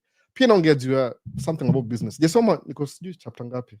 Sijasoma sana but ni vitu familiar. Anyway, tuendelee. So front camera huweka in reverse mkuu. I understand that. Nimesahau. I'm thinking about I'll make a video separately kabisa ya TikTok. I'll make a video separately today. Some Rich Dad Poor Dad by Robert Kiyosaki. So how much salary is a beginner truck driver paid, and how long does the salary uplift? Reliable electrical services. I don't even know, man. It depends kwa sababu kuna wase who make, I think rate ya tracking sahi hourly. Mimi naongea hourly. Mi si mtu over the road. I'm very specific. Nasema I only speak of my experience. So dereva, I think with no experience, $25 an hour. Kama wewe ni brand new, $25 an hour. Mi nakulipa 28. I try and match up. Juu naona utagrow. $25 an hour. Morgan House ndio hiyo, $25 an hour, alafu ndakuwa na 25 ndio beginner. So you think how many hours you work a week? Mostly kwa construction, see 40 hours, nika 50. So sufanya more, especially in the summer. So 40 ndio average, but in the summer 50 average. Ama 60, sasa hata 70, you never know. Kuna day tumefanya 3 weeks in a row, 12 hours every day. So naona iko reverse. I don't know how to do this TikTok thing. Nda figure out. Na buy ile screen extra maybe. So hii ni Economic Masonry. Huyu ni Derek White. Ako TikTok by the way. How do you use the camera? Hata sijui. Enda YouTube uangalie. Hii book ilikuwa $50. Goodness. No. I see hardcover, ni ile soft cover too. But it's a good book though. Musama, invest na books if you can. Jiko hapo. Anytime unasahau, you can go back and read it again. So beginner salary between $25 an hour to 28. Nasema hivyo. Mimi nilipa 28. But the more experience you get, ulipa 30, 32, 35, 40 an hour. In experience, by the way. Sababu experience ni ile story ile, once you have experience, meaning you don't have any records, any bad driving records, utaongezwa pesa. Somebody's throwing things on the floor. Sijui nani huyo. So Presley asemaje, double E. Okay, double E. Albo mse. Alikuambia hivyo, alikudanganya, kuja nazo though. Usitoe to kwa barabara, lakini kama unaishi hizi shida, hizi sides nazo na reside the blue zone, Runda, Gigiri, safe huku, diplomatic police wako everywhere. Alisema tu ni ile tu overall. Si mtu aliniambia specifically, ni overall. So I'll think about it. Naona sita bring all the cameras, ile kwa too much. Airport nini, nikibring kamera zangu zote itakuwa bag mbili za kamera peke yake. Nataka minimize as much as possible. We'll know. Hata na bring you, hopefully by then ikuwe 10K. Kana kuja Kenya ndio nipatia na hiyo kamera, nipatie tu msee, shika kamera ndio hiyo. Enda nayo. Takamsaka Kenya by the way. States tutakuruka. Utaenda Best Buy uchukue credit card. So no, I'll teach you how to be rich. Okay, I'm kind of confused a little bit. Ilikuwa nani? It was front camera huweka in reverse. Okay, yeah, that's true. I should think about that. So wase wako confused juu. Okay, sasa front camera huweka reverse. Nataka ku switch camera. Let's switch during the live. I don't know. I've been thinking about how naweza fanya, labda nanunua simu nyingine ile na connect camera directly. niliambiwa na there are visuals ifanye OBS but mutumia StreamYard itakuwa more complicated. The easier the better. No. Tulione. Tumeenda 1 hour already. Wow. Quick. So ni hivi, front camera. So how much salary is a beginner truck driver paid and how long does the salary uplift? It depends, by the way. It depends. Siwezi kuwa specific. So Rich Dad, Poor Dad, Robert Kiyosaki, hiyo ni one of the inapatia hivyo. Psychology of Money, Morgan House, I Will Teach You to Be Rich, Ramit Sethi. Alafu, which state are you, sir? Are you in? Minnesota. Niko Minnesota. Dakota people, Minnesota. Dakota tribe. So just got number 3 gift badge. Thank you, Master Gabu. Thank you. I don't know what those things mean, by the way. I'm really trying to figure out. Jumufanya live once a week. Sikogi very active. I should learn. Watu waende jeshi wasome na GI Bill. Niko G15 170K per year plus VA benefits 4,000 mwezi. N2707 amesema mwingie jeshi msome na GI Bill. Msikia story? Amesema hivyo. Huyu msako jeshi already. Amesema enda mwingie jeshi msome GI Bill. Me personally msema kama uko na green card usiingie jeshi. My recommendation. But kama una ndio hiyo nini? You are in Minnesota. Yeah, ni Minnesota. Ni Minnesota. Ni Minnesota. I think ni Minnesota. Nasema hivyo ni kama kumake fun. Hiyo jina Minnesota ni Dakota tribe. Native American name. Dakota tribe. Inamaanisha nini? Sijui ni Land of the Lakes. Look it up. Niko Minnesota. Minnesota. Jina very common kwa hii area. Kuna Minewashta, kuna Minetrista, kuna Minehaha. Naona. Kuna so many Minnesota. Mine inamaanisha maji, I think, water. There's something water, Minnesota. Minneapolis. Naona hivyo. All those names inamaanisha kitu. Ni the Dakota tribe, Dakota. Kama North South Dakota, wame occupy Minnesota, a little bit of Iowa, na Dakota. Ile unajua what happens kwa hii country iliibiwa. So walinyang'anywa land yao na federal government ama release whatever happened. So ndio hiyo ito hivyo. So si ni Minnesota, ni Minnesota. MINN. Unadharau one of the richest states in America. Wewe vipi wewe bana? No. So yo bro, my mentor. How you niko poa kabisa. Truck drivers ni job poor but they can do a lot more after military. Yeah, that's true. Kama one of my friends alikuwa military, US Army for I think 5 years, akadischarge. Sahi yeye ni mechanic na pia you run trucking business. Na pia akona hiyo GI Bill na kila kitu. Ni vile sahi is making enough money trucking na mechanic. Sort of this time ni fully mechanic. So Ramit Sethi, R Master Gabu, Ramit. Ebook iko wapi? I will teach you how to be rich. Akona YouTube channel, by the way.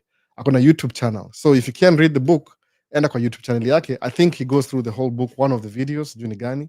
But I like having a hard copy. Hata sema kuihold kwa TikTok jini kuna reverse camera. Ramit, RAMIT, kama MIT. Sethi, SETHI. No. Host of Netflix, How to Get Rich. Akona Netflix show pia. Kama uoga na Netflix and chill. Tamuona huko hivyo. Akona YouTube channel pia, Ramit Sethi. Mona. So maximum zoom hapo imekuwa completely blur. Wapi yuko kwa camera ama nini? Sijui. Oh, maximum? I don't even know what to do. Nieke hapa. That's easy on reverse, by the way. I don't know. I'm feeling kind of weird. So can we your concept? Whatever I see is whatever I see. You can login kwa TikTok. Which phone is a login kwa TikTok? Hii hapa. But tuone kama naweza login TikTok, nione kama inakaaje. Tuko freestyle hapa hivi, ni live. So nitafute niende live. Nitafute Maisha.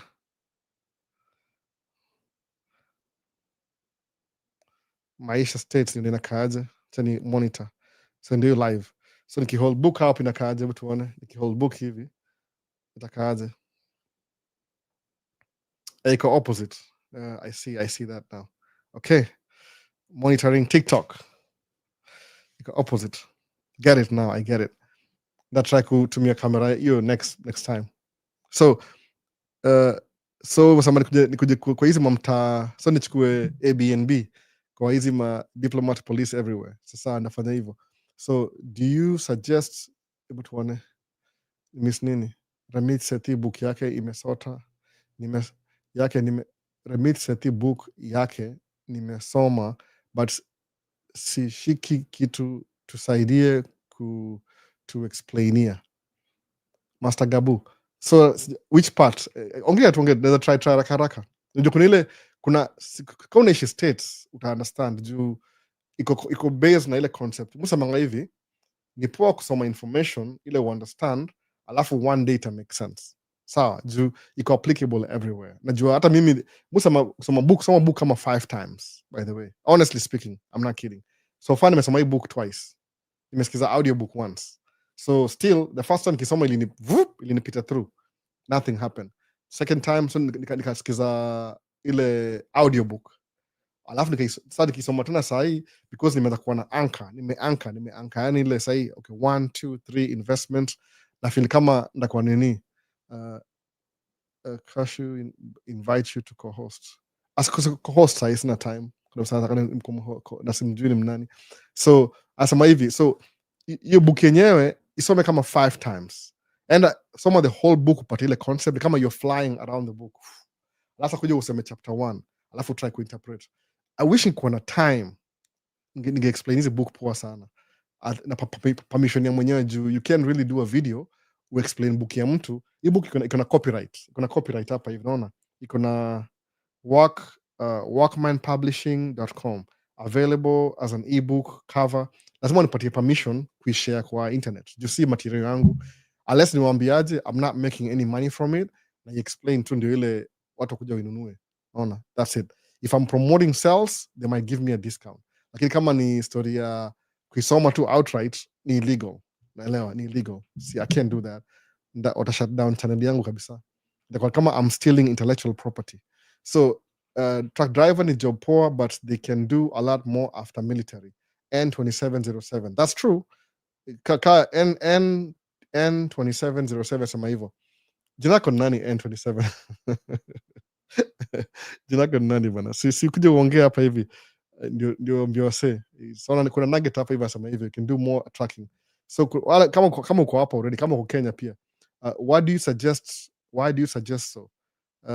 Asin you ama nini? Asin you wouldn't join the military having a green card? Kama if you have a green card already, umekam na green card, why do you want to go to the military? Nasema hivyo. Sababu military ni poa kama tuseme ulikam kama F1 student, then you need more opportunity unaingia military. Kwa nini? Ukiserve utakulipia kuna ile GI bill, you'll study for free because you're already in school anyway. Umekam kusoma whatever you came to, so ile umekam kusoma psychology major, alafu uko hapa kama student the first year, alafu ingia military. So utapose nini uingie military, when the training boot camp everything, then every time you go to school while in the military watakulipia. After 5 years, if you want, you can leave. You can leave uende ukwe civilian tena. Sawa, you can leave. Lakini you need F1 student. Sawa, you have more to benefit ukiingia military as an F1 student. Juu utagraduate utakuwa na very good resume. Sawa. Lakini kausha kama na green card already. Sawa, which means you have the opportunity to start your own business, to whatever you want to do. Why do you want to go to the military? Ni option yani. Inakuwa ukam na green card, ukiingia military unapewa green card by the way. When you join the military you get unapewa free education, kuna benefits ya military. Lakini sasa ile kuna green card already, mu recommend hivyo, my own recommendation. Why do you want to join the military na kuna green card already? Sababu watu wengi kama today ni non-immigrants. Ukiingia military because you're serving this country, watakupatia some form of uraia. Sawa, kwa nini? Because you can serve a country that you're not a citizen of. Sawa, utapata free education, GI bill, utapata hizo ma benefits zote ndio.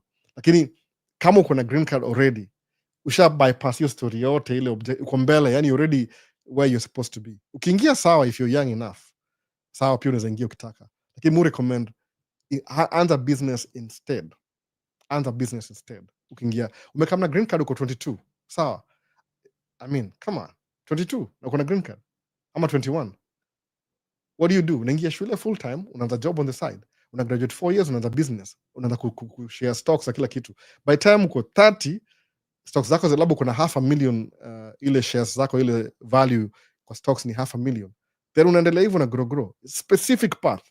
But kama when ni F1 student, when ni non-immigrant, when is today after 4 years ukimaliza kusoma utarudi kwa country yako of origin, ukiingia military inakugarantii kukaa States, juu unaweza pewa green card upe mpaka uraia, alafu pata hizo benefits zote after usha serve for 5 years at least, ile time yake. That's what I'm saying, by the way. Naona kind of makes sense. So alafu ikienda extreme kidogo juu sasa kwa negative, kama uko deployed alafu surudi, so nimekatia na kuna green card already. Muona people kama una green card sawa, ingia military, but kama uko nayo, I don't know, man. No, you already have the thing people need. So ndio nasema hivyo. So Ryan Ryan K 629, that's why. No, Ryan K, that's a great question. Mona musema hivyo nishai answer already, that's why. But if you want to, it is my suggestion, sababu musema ngaje, suppose umekamna green card, sawa, unafuata blueprint yangu. But I recommend, don't feel like mimi sina trademark ya tracking or anything. I don't really have the trademark. Come copy me, hata fanya photocopy ya life yangu, ile hard copy ile kabisa clean. There's nothing, no secrets. Musikuja hapa hivi semaje, I will tell you everything I know about everything. Sai I will tell you everything I know. Sai sababu najua according to book, say your book hapa sai, according to your book semaje, you can tell people the truth 100%, but guess what, only 20% will take the next step ya whatever information mwapatia. Kwa hiyo 20%, only 5% will actually take the action towards that advice. Kwa 5%, only 1% at a carry through to the end. 4% will get comfortable or give up. So musemaji, if that's the case, kwa hiyo statistics ya information, I would rather give 100%, somebody chooses to do it or not to do it. Chances of not to do it, naelewa hivyo. Suppose on a green card, for example, tuseme tu kweli kabisa kuna green card sasa, uko 22 year old, umekam States, umeingia ile hizi maniko hapa hivi, angalia hizi ma, I keep them here because sababu nituka brochure. Kama umekam kuishi Minneapolis na kuna nini inaitwa Summit Academy OIC. Siwezi kwa TikTok sasa, I'm conscious now because sababu itakuwa reverse Summit Academy OIC itakuwa reverse. So anyway, inakaa reverse, inakaa funny, inakaa reverse, but anyway, you get the point. That work on TikTok in the future. So maybe I should do that. There's a switch called back camera. I don't even know. Maybe not. We'll figure it out later. That work on TikTok. So we ingia kama place Summit Academy OIC. Wewe ni mgeni hapa hivi, kuna free course hapa, kama semaje, wanakuteach hivi medical assistant training ni kama 20 weeks. 20 weeks divide by 4. You ni how many 20 weeks ni 1 month. I think so. 20 weeks. 1 2 3. No. See, 1 month. They come 6 months. 4 weeks. So 5 months to 6 months training free, yeah? Medical administration. Free, by the way, free. You're not paying anything. Alafu seme you earn your GED. Kama kusoma US kuna GED. Useme, you can get a GED in the military. Usome kama carpentry. No, 20 weeks. Carpentry. Usome skills, electrician, 20 minutes. 20 weeks. IT specialist, 20 weeks. Financial services, 20 weeks. Medical assistant, copy the GED. GED ni 10 weeks. GED, half of that GED. So for free, unaishi tu na do job kila kitu. Hapa hivi. Ushamaliza, uingie job market. Ama useme, okay, forget all that. Useme, ndachukua CDL in the tracking. Useme, Alboni aje nimekam kuishi Minneapolis, nifundishe job. Musa manga hivyo, kikam Minneapolis, unaishi hapa, unipigie simu niambie, I need some guidance na kusaidia. Juu uko hapa anyway, you're here. Naona. What do I have to lose? Nothing. Nakwambia uta succeed pia, utakuja kuambia watu wengine pia baadaye. If you want to, sometimes auto keep secret. Uta build income, sababu story ni make more money than you need. Hiyo ndio gospel ya Maisha States. Make more money than you need, alafu live within your means, the extra money invest in shares and other things. Build your asset portfolio.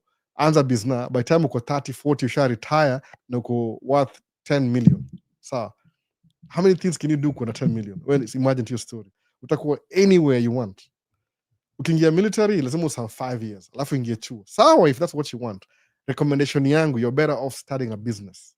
Sababu either way, overall, the quickest way to gain wealth ni kuwa na job poa, a good job. That's why you go to a good school and take good whatever, you upate a good job. Daktari ukaa shule 12 years saa zingine 10 to 12 years, but chapa yao ni more, but kuna student loans the first 10 years kulipa student loans, but they make good money. So the whole goal ni ku make money, hiyo ndio the end results. Sawa. So ukianza na business at 22, by time uko 30 utakuwa worth so much money. Depends na pace yako, how fast you want to grow. Lakini kama ungia military, I don't know, no. Unaweza peleka uwe kwa Afghanistan kwa runway. Anyway, so acha tuendele nyuma tu kidogo, nimeenda mbali sana. Hebu tuende imeflow sana, neglect YouTube. Hebu turudi YouTube kwanza before tuendelee. Semaje, we album say alikuambia hivyo, nishamaliza hiyo Diplomatic Police. So kuna Presley, I mean the phone etc. Phone tu ni ile ina sim card, so ndaba mmoja at least. Mi sijalengi, hizi ni material thing. Kilose ndanunua tu ingine, who cares? It's true, by the way, ndanunua tu ingine. Maybe it's a great excuse to buy a new phone. Sinongi phone rarely hivyo, mununua phone kiharibika ama kizeeka sana ama iko na feature fulani. Kama nimebuy iPhone 15 juu ya type C USB na niko na one charger ina charge everything, no iPad kila kitu. So I mean the phone. Sasa wacha catch up na before niendelee kwa hiyo rabbit hole ya story nyingine. Hey Albo, rates za triaxle na quad ni how much? Sijui triaxle exactly, juu hizo are very rare, lakini quad ni 120 an hour. Sijui triaxle, I'm not really sure. Itakuwa 115 sijui, but kitu kaa hiyo. I'm not really sure. So huku US, since that day his girlfriend started crying on TikTok saying that she beat her man, canceled his trip in Kenya, returned to the US and fell off YouTube. Siku hizi ako TikTok, glad they rekindle. Oh yeah, walirudiana, kuna watu wawili sahi. They have 2 kids sahi.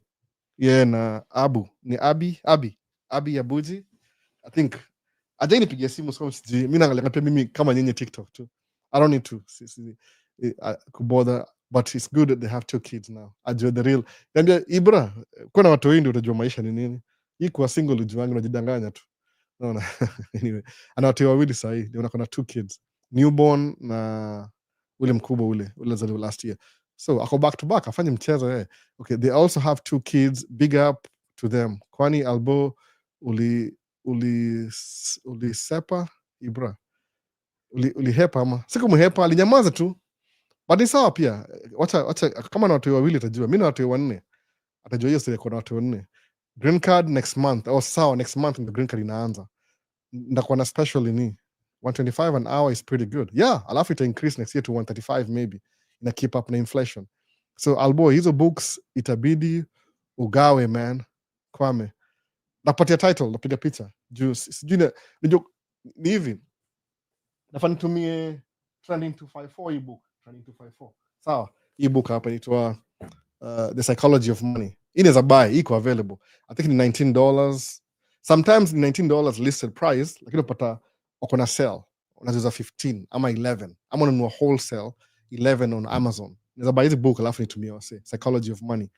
Psychology of Money inaongea juu ya yani kama ni sieti it's the right information you're looking for. Apana. Sieti once you read this book you will succeed. Apana. Lazima uko na hiyo mindset already. So basically ni kama unakula nyama choma na kachumbari. Sawa, kitu kaa hiyo. Ile inaongeza ile whatever knowledge you have, inasema this is why. Kitu kaa hiyo. The Psychology of Money inaitwaje? The greatest show on earth. The introduction. No one's crazy, lucky and risky, never enough, confounding, compounding. Sikia hiyo story. Yusa mimi sha click rini. Nasemaje? Confounding, compounding. Compound interest. Getting wealthy versus staying wealthy. Tails, you win. Freedom. Man in the car paradox. Wealth is what you don't see. Nasikia hivyo, sikia story. Yani hata nini title ni provocative. Wealth is what you don't see. Save money. Reasonable, rational. Surprise. Room for error. You will change. Nothing's free. You and me. Hizo ni title. That's what I'm being haraka. The seduction of pessimists. When you'll believe anything. All together. Now. Confession. So imagine one of the best ni ile getting rich. No, Confounding Compounding 45. Hii ni book cheap by the way, hata za tell 45 ni book ya kitambo. So, ni page yake si quality poa sana, natafuta quality poa, but ni book poa anyway. Overall it's like you're adding to what you know already, si ati kitu compounding. So according to hapa samaje, 81.5 billion of Warren Buffett's 84.5 billion net worth comes from his sikia story, nani asemaje, compounding 84.5 billion net worth comes after his 65th birthday.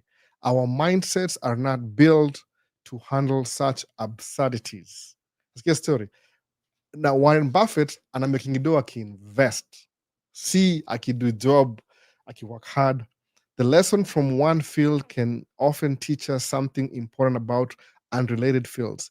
Take the billionaire of the year history of Ice Age, what they teach us about growing your money.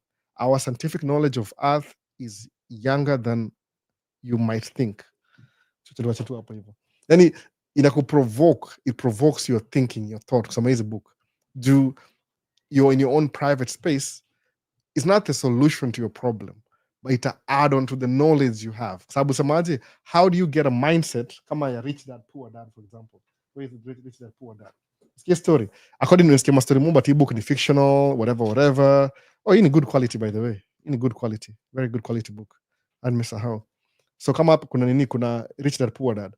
Asamaje, balance sheet. Balance sheet ya kuna asset 0, liabilities 100%. Poor dad. Rich dad, assets 0, liability house. Balance sheet, poor dad, asset house, liability 0. Mona. So wasamangaji kwa mtu kama sijui explainaje story, the fourth quadrant, which is the best. Kuna so many illustration. Yani ukisoma hizi book itafungua mind yako to some financial world ile you never even thought about, you never even walked those streets before. No. That's what I'm saying.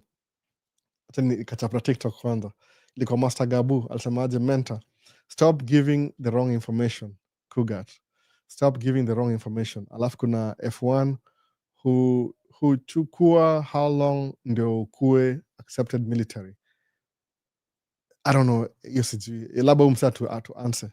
So Lily asemaje, no, military has more benefits. My husband was in the Navy for 8 years. It changed our life. Sawa. Alafu kuna Mutufa Skenji, only way to join is if you have green card. Sawa, amesema hivyo, green card. According to yeye, huyu ni Kugat. Master Gabu, thanks.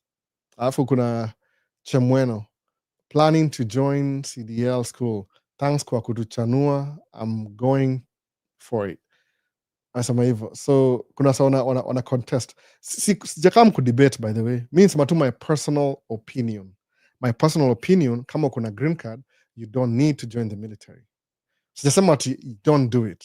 You do it if you want. Sijakam kudebate by the way. I'm not debating anybody. Mona. Information yangu si wrong. Ni ile tunasema kama wewe ni mgeni kwa hii channel Maisha States, what I do ni ile mushi ya my personal experience. See, because I want you to follow it. If you want to follow it, copycat, sawa. But you can choose your hard. There's a way of choose your hard, whatever your hardness is, or choose your rich life. Miss, I'm not telling you what to do. Na sijakuja kudebate. Nasema kama uko na green card, according to my personal experience, miss kuingia military, nikamna green card hapa hivi 19 years ago. So sikuingia military. I tried to figure out life without military. Nikaingia CDL school for 1 month. I never went to school. Nimeran business for 15 years hivi, my own business 15 years out of 19. So nilikuwa 4 nilikuwa employee, 15 nilikuwa business yangu. You 15 years, the first 4 years nilikuwa challenging because I was trying to figure out how to do a business. 11 years of my life, paka leo to date, I'm making 6 figures. Nimesema tu 6, nakwambia the number 6 figures. 11 years of my life. Naona. Nimesahau, I don't know what being broke is. Hata sijui broke ni nini. Ile tu in my own rich life. 11 years. Sijaifanyia mse job. 15 years sijaifanyia mse job nilipo W2. Naona. Labda nijilipe mimi mwenyewe W2. But 15 years. So I'm talking about my personal experience. Alafu, si ati what I do for a living ni exclusive to me. You can come to Minnesota. You can get your CDL. You can finance your own truck. You can join me tomorrow, by the way, and you'll make exactly how much money I'm making. Because we're gonna one kid, I'm a 2 kids, I'm a 1 wife, I'm a nini. You'll actually make more money than me in 1 year. Unaelewa? Si ati ni kitu ati ni very strange ati oh yeah, it's a well kept secret. Naongea tu personal experience. My limitations could be your strength. So sijakam kudebate mimi. I'm telling you, kama uko na green card already, wase wingia kama studio hapa hivi. Ini real story, ni vile siwezi taja wase juu ya vile environment siku hizi ni mbaya, kuna ice, naongea juu ya real experiences. Si debates na ideologies, hapana, kuna real experiences. According to mimi, you might beg to differ, that's okay. Lakini according to mimi, how many time in business? 15 years. Broke? Who make 6 figures? Consistently 11 years. No. Certainly 6 figures ni nini? Ni over 100,000 by the way. Hata sijasema tu 6 ile tu kwa moderate. Ni over 100,000. Nishai make 7 figures bado. I'm yet to. Lakini kwa assets zangu maybe I could not. Why should I tell you? Siwezi kuambia. No. Lakini ni ile tu mu make 6 figures kwa tracking alone. Alafu na build on the side, I'm building my assets na buy stocks. I don't trade in stocks. I just buy and hold. Kama Warren Buffett. No. Kuna book ya Warren Buffett. Kuna book moja singebring hapa itoe ile Sam Walton. Ule msee alianza founder wa Walmart. I read those books because inapatia mindset. So according to mimi, niko na run sahi kidogo. Mindset will get you where you want to be. Kama unaishi place hakuna business, hakuna kitu yoyote, sijui ni wapi huko, sijui ni Alabama, I'm just guessing. Semi Alabama ni mbaya. Kuna place come states towns zingine, it's a poor state anyway. So how are you gonna get rich na unaishi kwa poor state? Na very few people poor. Kuja uishi Minnesota by the way. No. Somali headquarters. Hata si wengi by the way. Nisemaje? Minnesota is kama is a Somali country. Please. Watu weupe ni 79% ni watu weupe. Wazungu wa hapa. So hata kama kuna Wasomali wengi nile unaishi mali wanaishi Minneapolis area. But ukitoka nje kidogo utawaona anymore. Umeona? So hii ni real experience. Hii si ati I'm trying to debate. Kusema hapa hivi nadanganya wase. Mimi sikudanganya wase. Why would I lie to you? No. So I don't know what to prove. Angalia video zangu. Enda YouTube, Maisha States. Kama uko TikTok, ujaona Maisha States before, uangalia YouTube channel. I make videos for fun by the way. I don't make videos to make money. Personal experience. Mbona uingie military? Sababu nasema ile to an extent. My brother-in-law aliingia military 6 years. Sawa, akona benefit. Ulisemaje 4,500 after okay whatever. Yani he's paid to just be home. Lakini alipata injuries mbaya, he can't even work anymore. No. It's key story. Kwa nini? Akikuwa military alikuwa Afghanistan. Yeye alikuwa role yake ilikuwa ni mzungu, si Mwafrika, ni mzungu. Camp yake ilikuwa next to the runway. So when the planes are taking off, ile toxics ikamharibu lungs. Sasa kuna shida ya lungs. Yutembea na oxygen. 35-year-old, 37, 39-year-old guy atembea na oxygen kama ako 80.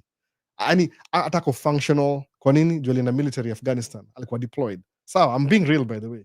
If you think why do I discourage this story yote. Sasa yeye hizi function as a human being. Lazima atembea na tangi kwa mgongo ndio breathe oxygen pure ndio survive. So the only job atakurudishiwa sahi akuwe lawyer or something that does not require physical labor. Kwa nini? Because he joined the military. Aliona hiyo ndio the way out. Sababu kuna ile the good side ile, oh yeah, I know 2-3 people personally who joined the military. Alafu kadaka hizi was banks. Anyway, I know this stuck with the more anyway. Hizi one useless. Anyway, alafu kaenda hivyo ukajoin ukaenda kufight kwa veteran. Ukasema, yes sir. Ukarudi hapo wewe mgonjwa na nini? Why do you think his lungs are messed up? Runway. Man, no. So according to my personal experiences, kama kuna green card, inaongea wala wakana green card, usiingie military. Ni kama una gamble. It could be really, really good or really, really bad. But if you want to anyway, please do. No. Knock yourself out. 110%. Ende uingie, upate benefits. Mu prefer better off kuja useme unaendesha track yako kama mimi. Ndeshanga track yangu na mkasubuhi nda job. Kama on Sunday naenda kuanzia kwa pit 6:30 in the morning. I know that already. Niko na job already. Naenda 6:30 in the morning, nianze job. Clock yangu inaanza 6:30. So I have to be there by 5. Ndio kwa house ni 4 something. Mka 4 anyway. It's my own effort, it's my own business, it's my own money. So it's like I bought my own job. Mona. Ni 6 figures bado. Do I need to go fight for somebody? No, I don't need to. Anyway. That's what I'm saying, by the way. Kind of makes sense. Sijakam could debate. You can do whatever you want.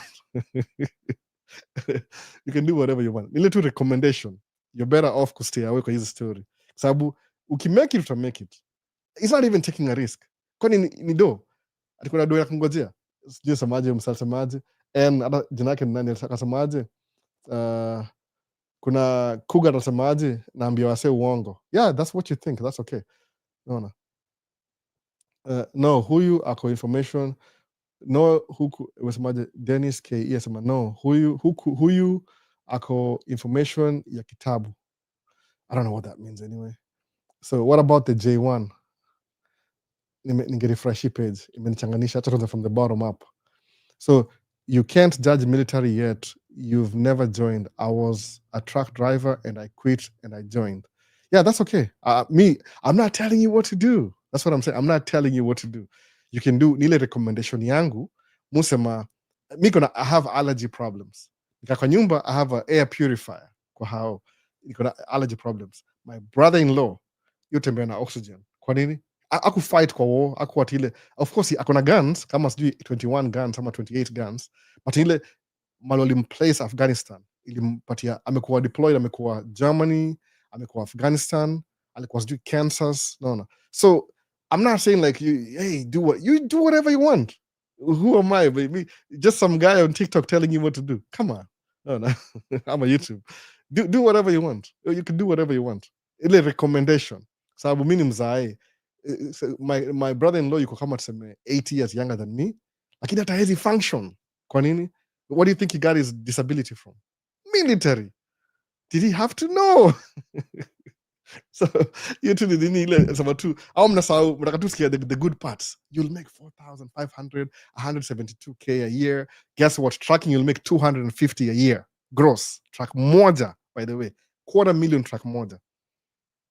So what do you do? When you finish kushoot wase kwa bush na uvae ma paint ama drive truck yako una come home every day una buy Audi Q7 if you want to, hata phone 4 ama 5 unanunua hao yako ya 2 million dollars. What would you rather? When you fight military, if that's your desire, you do it. Kama una green card, I don't see a reason why unaweza ingia military. Unless unaishi mtaa fulani haina resources.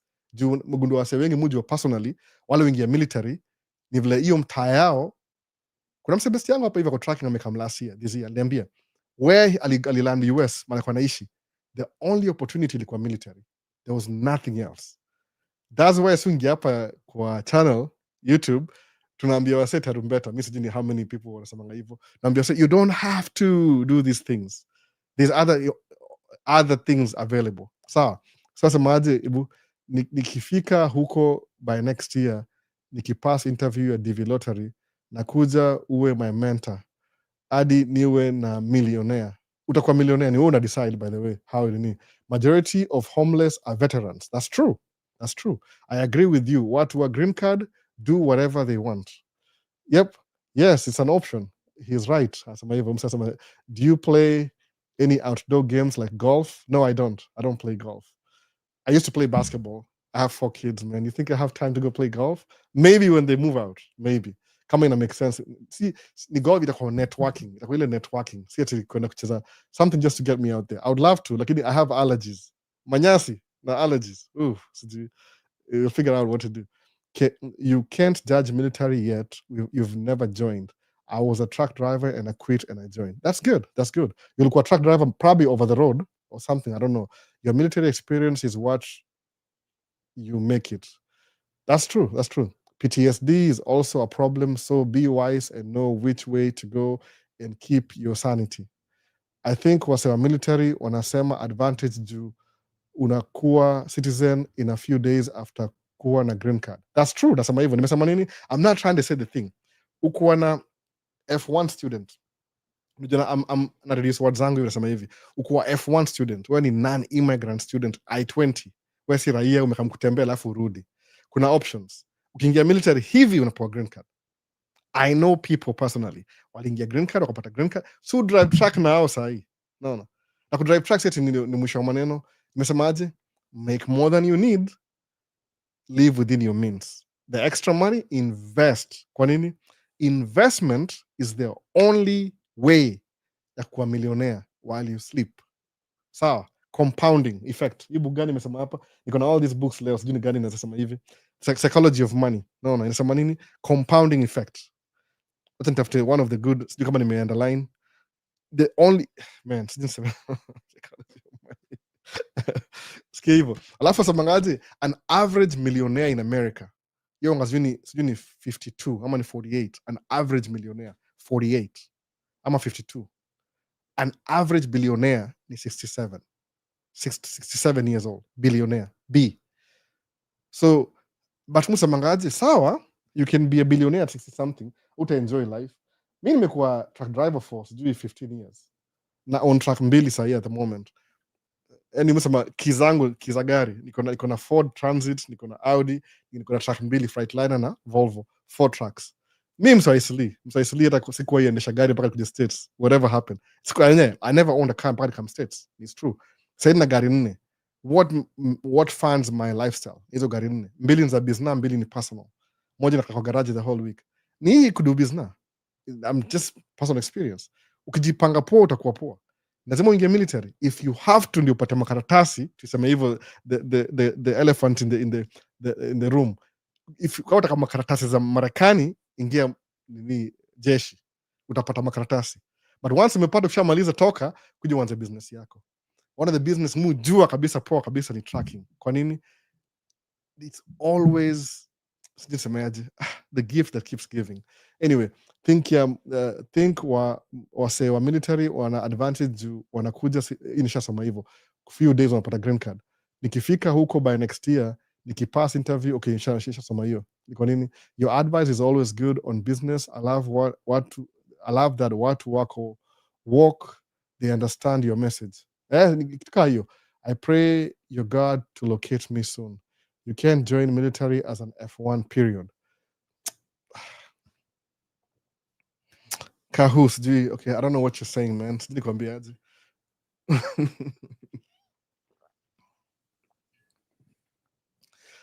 True or not true, me, I don't know what you're saying, man. Siwezi set you say hata labda kuna msako live site kuna yeye naweza mpin out jina yake even alikama hivyo na nini. Anyway, hakuna haja ku argue, tuachie tu hapo hivyo. Unaona, Kimani Capital, yeah, zinakuanga free za hizo book. Hii ni kwa context Masagabu, ndio kuingia kwa show. Keep going bro. Kuna audio free YouTube. I don't think iko free YouTube, but YouTube channel yao say ule the author itakuwa free, utaipata iko free pale, alafu utaisikiza. And same message too. Hello Maisha, says talk a little about real estate in US. Kama nini a bit. Unabuy tu how, unabuy how. I'm thinking of getting to real estate. That's what someone nasemaje.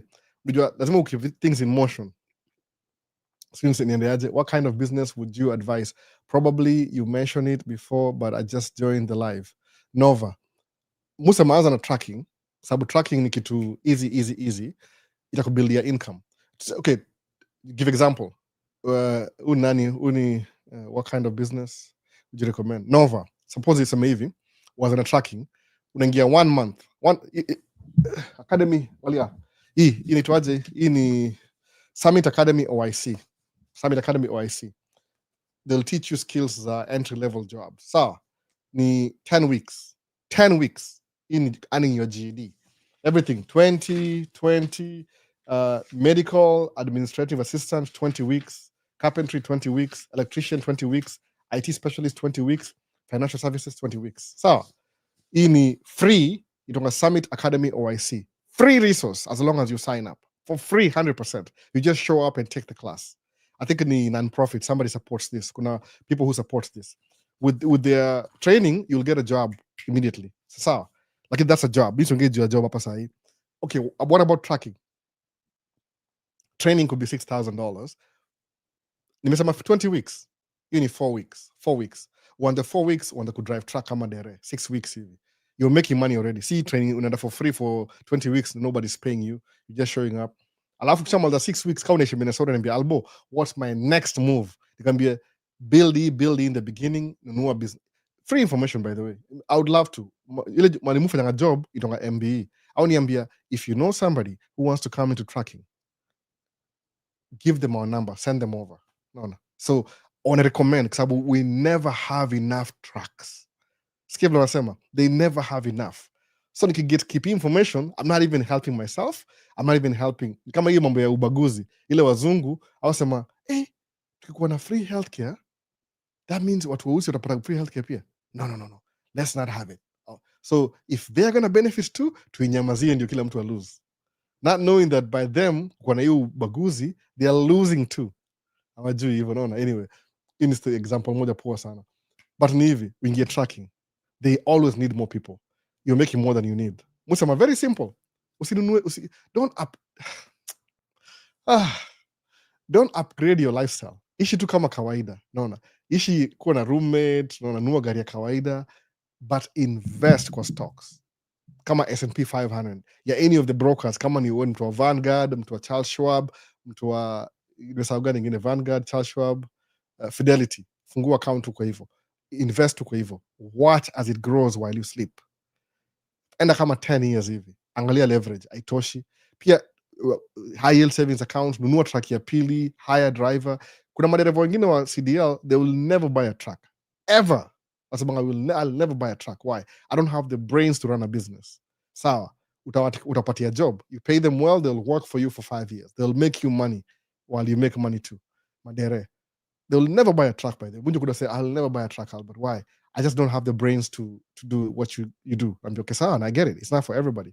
Uta increase. Suppose you're making 25,000 na truck moja. Kuna truck 3 ni 75. Truck 4 ni 100,000 a month. You need gross. Ukitoa expenses ubaki na 60k. Do you need 60k a month? Seriously? Do you really 60k a month? No, you don't. 60k ndio watu making, kuna watu making 60k the whole year. One making 1 month una truck ngapi, una run truck 4. You need business money. You see military, it's due injuries, it's due 4 weeks, due ni tu business yako strategy. Unaamua, I'm going to do this. Say tunasikia tu story alafu nasema tu one day I'll think about it and I'll do it. You actually do the thing. Hebu niambie 60k a month. Na wacha tu 60k hapo. Utashindwa what to do. Livelihood yako probably itakuwa 5,000 kama unashika mimi extravagant living with 4 kids na a big house. No. But kama wewe ni mse tu uko tu frugal, utakuwa I don't know what to tell you, but at least I'm saying it because I want you to hear that. Ile you understand what I'm saying. Hata mimi 60k is a big deal. 60k a month. Hata kama ni ganji ya business, but you control that money anyway. No. Utatoa taxes, maybe itakuwa 8k or 20k or 10k, bado una 50. Hii ndio mob sana. Yaani watu kama 80% of the population are making hiyo dough in America. Na una make in 1 month. So tusemeaje? Hii ni leo, 1 month leo. Tuipatie 5 years from now. You've been making 60k the last 5 years. Utakuwa wapi? Jiulize hivyo. Do you need the military? I don't think so. No, I don't think so kabisa. Labda ni ile pia hujaidu business ndio ujui umeingia tu military. You don't have experience. No. Do you know about TA and CA apart from GI Bill? Sijui hiyo TA and CA. What kind of business would you recommend? So usema ingie tracking alafu you come on and make 60k a month. Ulipe taxes kwa 60k. Ile taxes kama 15% ya 60k. Very simple calculation. Lazima ulipe taxes. Tuache mchezo hapa hivi. Naona. Useme ati 60k a month. 60 approximately taxes ya business 15%. Sasa nasema hivi 60k, acha ni specific. Nasema times 15.3 divide by 100. Sawa. Itakuwa 9,180 ndio taxes. Utabaki na 50k a month. Hii ni construction. Unarun truck ngapi? Truck 4, for example. 4 trucks. Alafu kuna wasemu juu au make do, by the way. So I'm not kidding. Nilo tu si wasewa YouTube.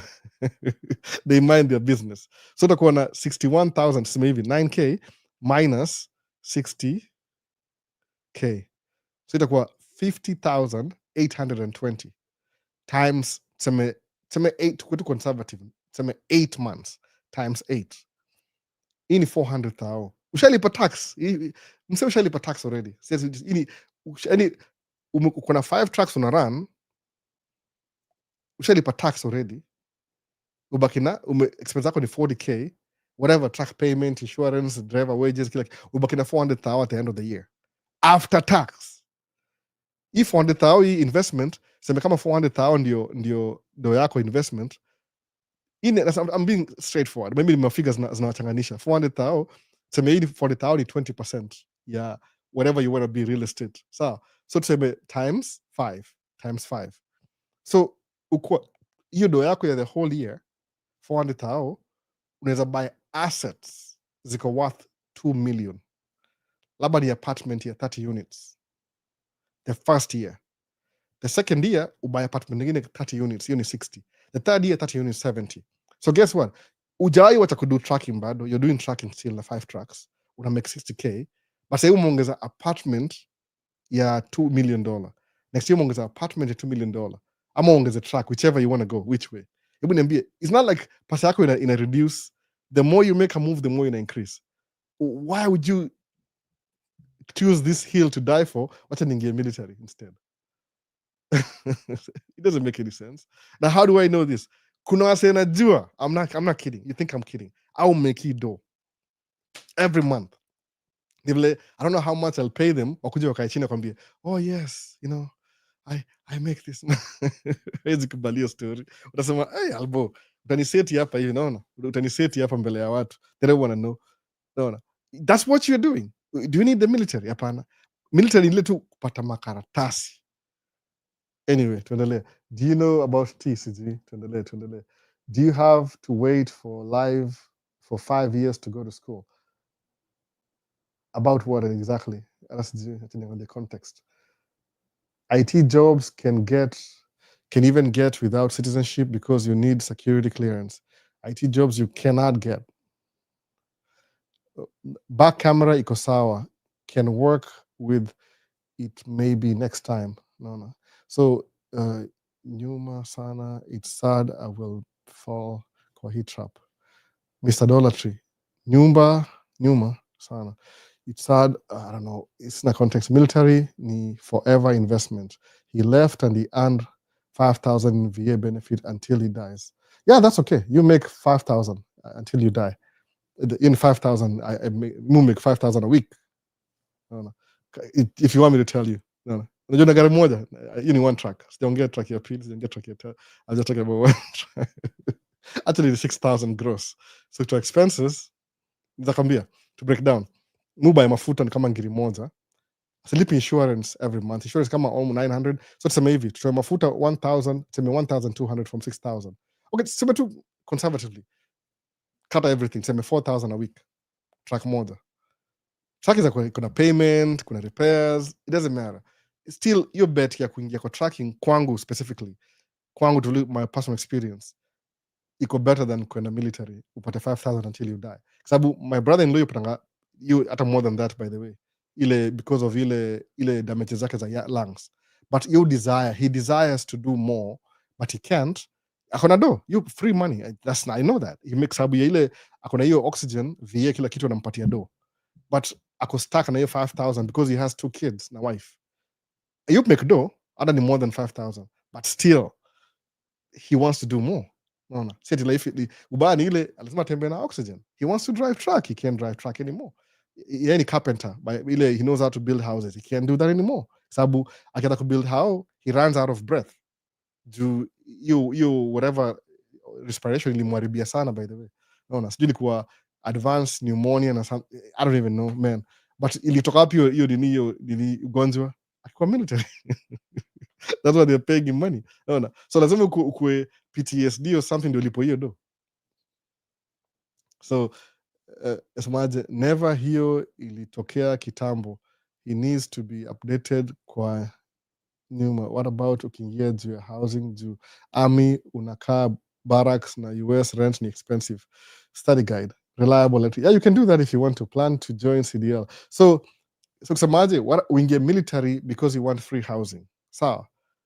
Nani reliable electrical services, yani electrician, by the way, sijui kitu kayo. Hii ni jina kama ya business hivi, very good name ya business, by the way. So reliable electrical services. Ukisema what about kwa nyumba, kwa sababu nyumba ni very expensive in America. How much do I spend mimi in my household every month? 6,000. So how much is 6,000 the whole year? Ini ile watoiwa kule, bills imelipwa, tumekula, tukuna roof over our head, tumelipa utilities. Iliko 5,000 last year. Juu inflation 6,000 this year approximately ina increase kidogo. Alafu hii ni income yangu peke yangu. Sawa, sijaingisha income ya wife bado. Hii ni my one income.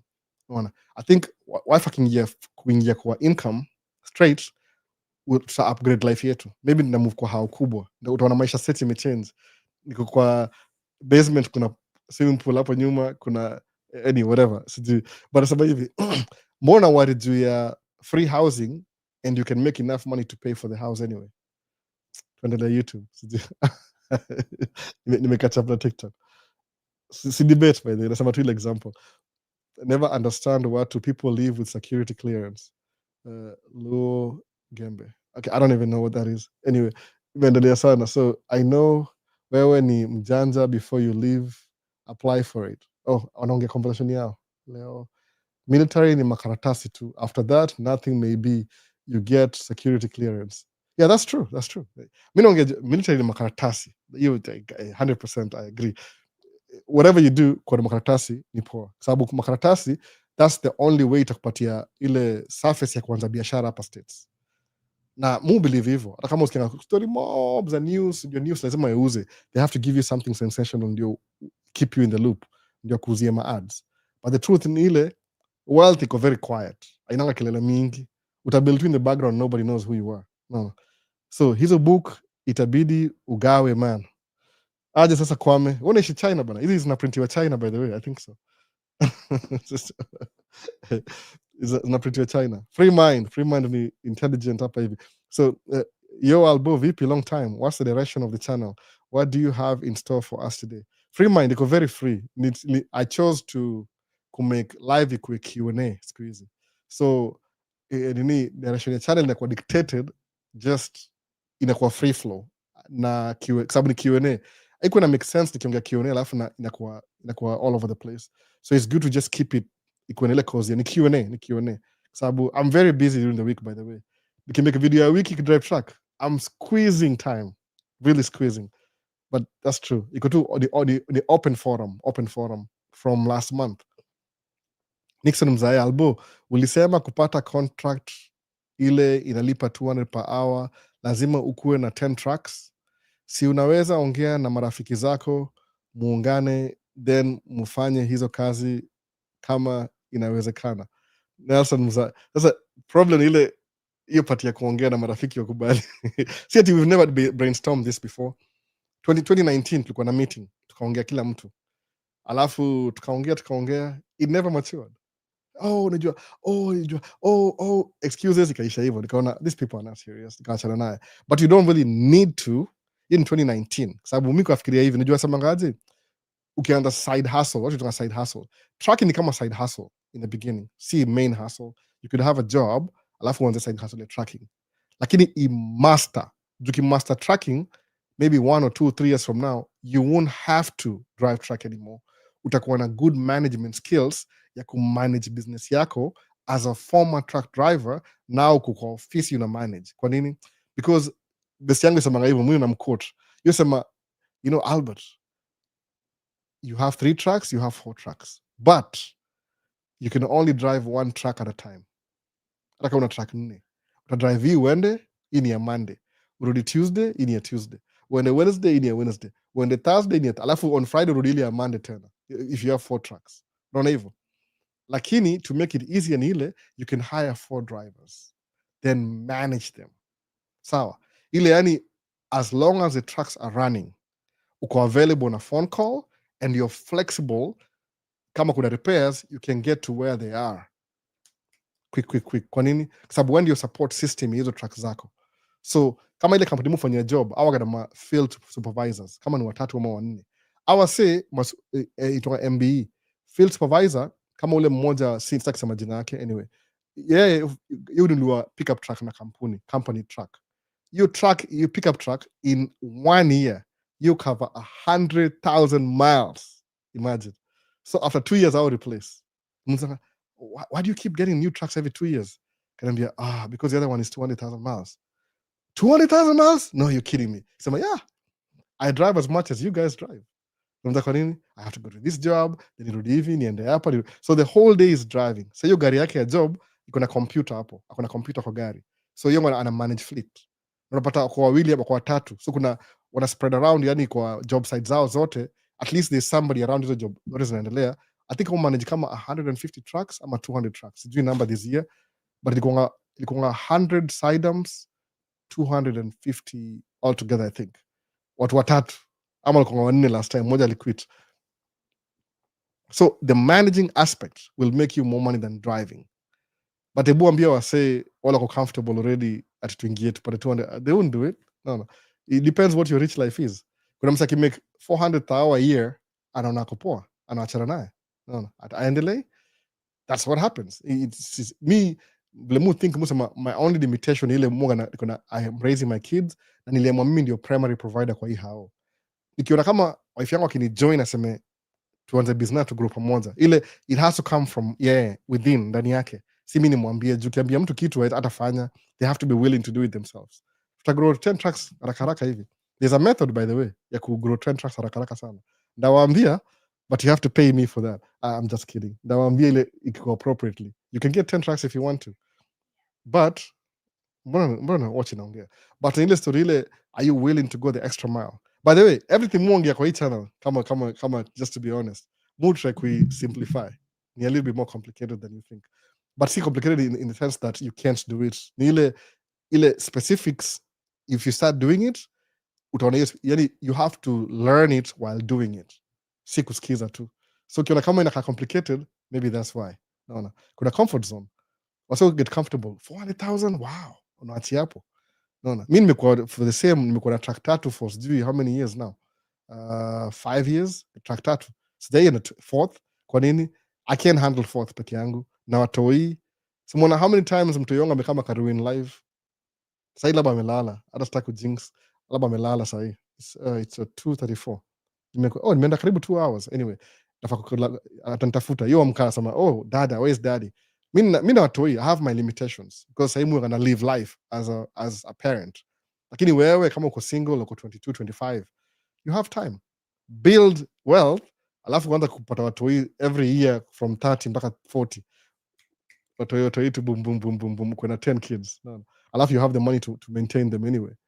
Juu watoi ni mali, African culture. So tushaongea hii story Nixon, lakini wasea kuwa willing to commit. They got comfortable. Which naelewa. No. It depends how much you want to grow wewe mwenyewe as a person. No.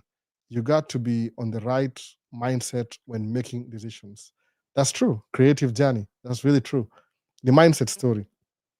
So Niaji Albo, which is your biggest investment that made you big bucks in terms of investing online, aside from tracking? It'll come out. I don't even know what to tell you yet, because I've been in 10 years from now. Like me for the EV, I'm building everything at the same time.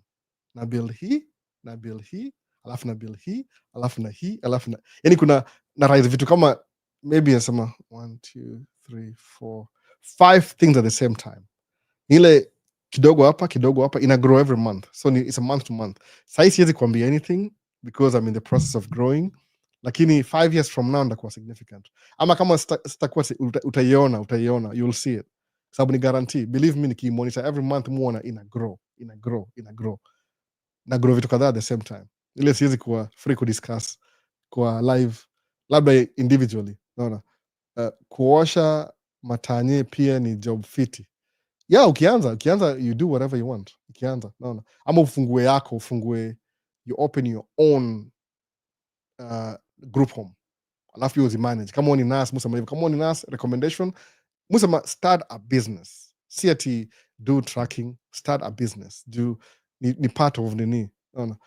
12 footballer team of kids after building wealth. Yeah, you can have a whole team. Any team, whatever your name is, nava mashati. No. Namba moja mgongoni.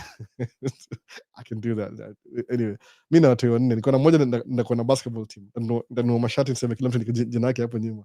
So, and Nico, depending with your goal, if you want to build wealth, you have to do business. It's the truth.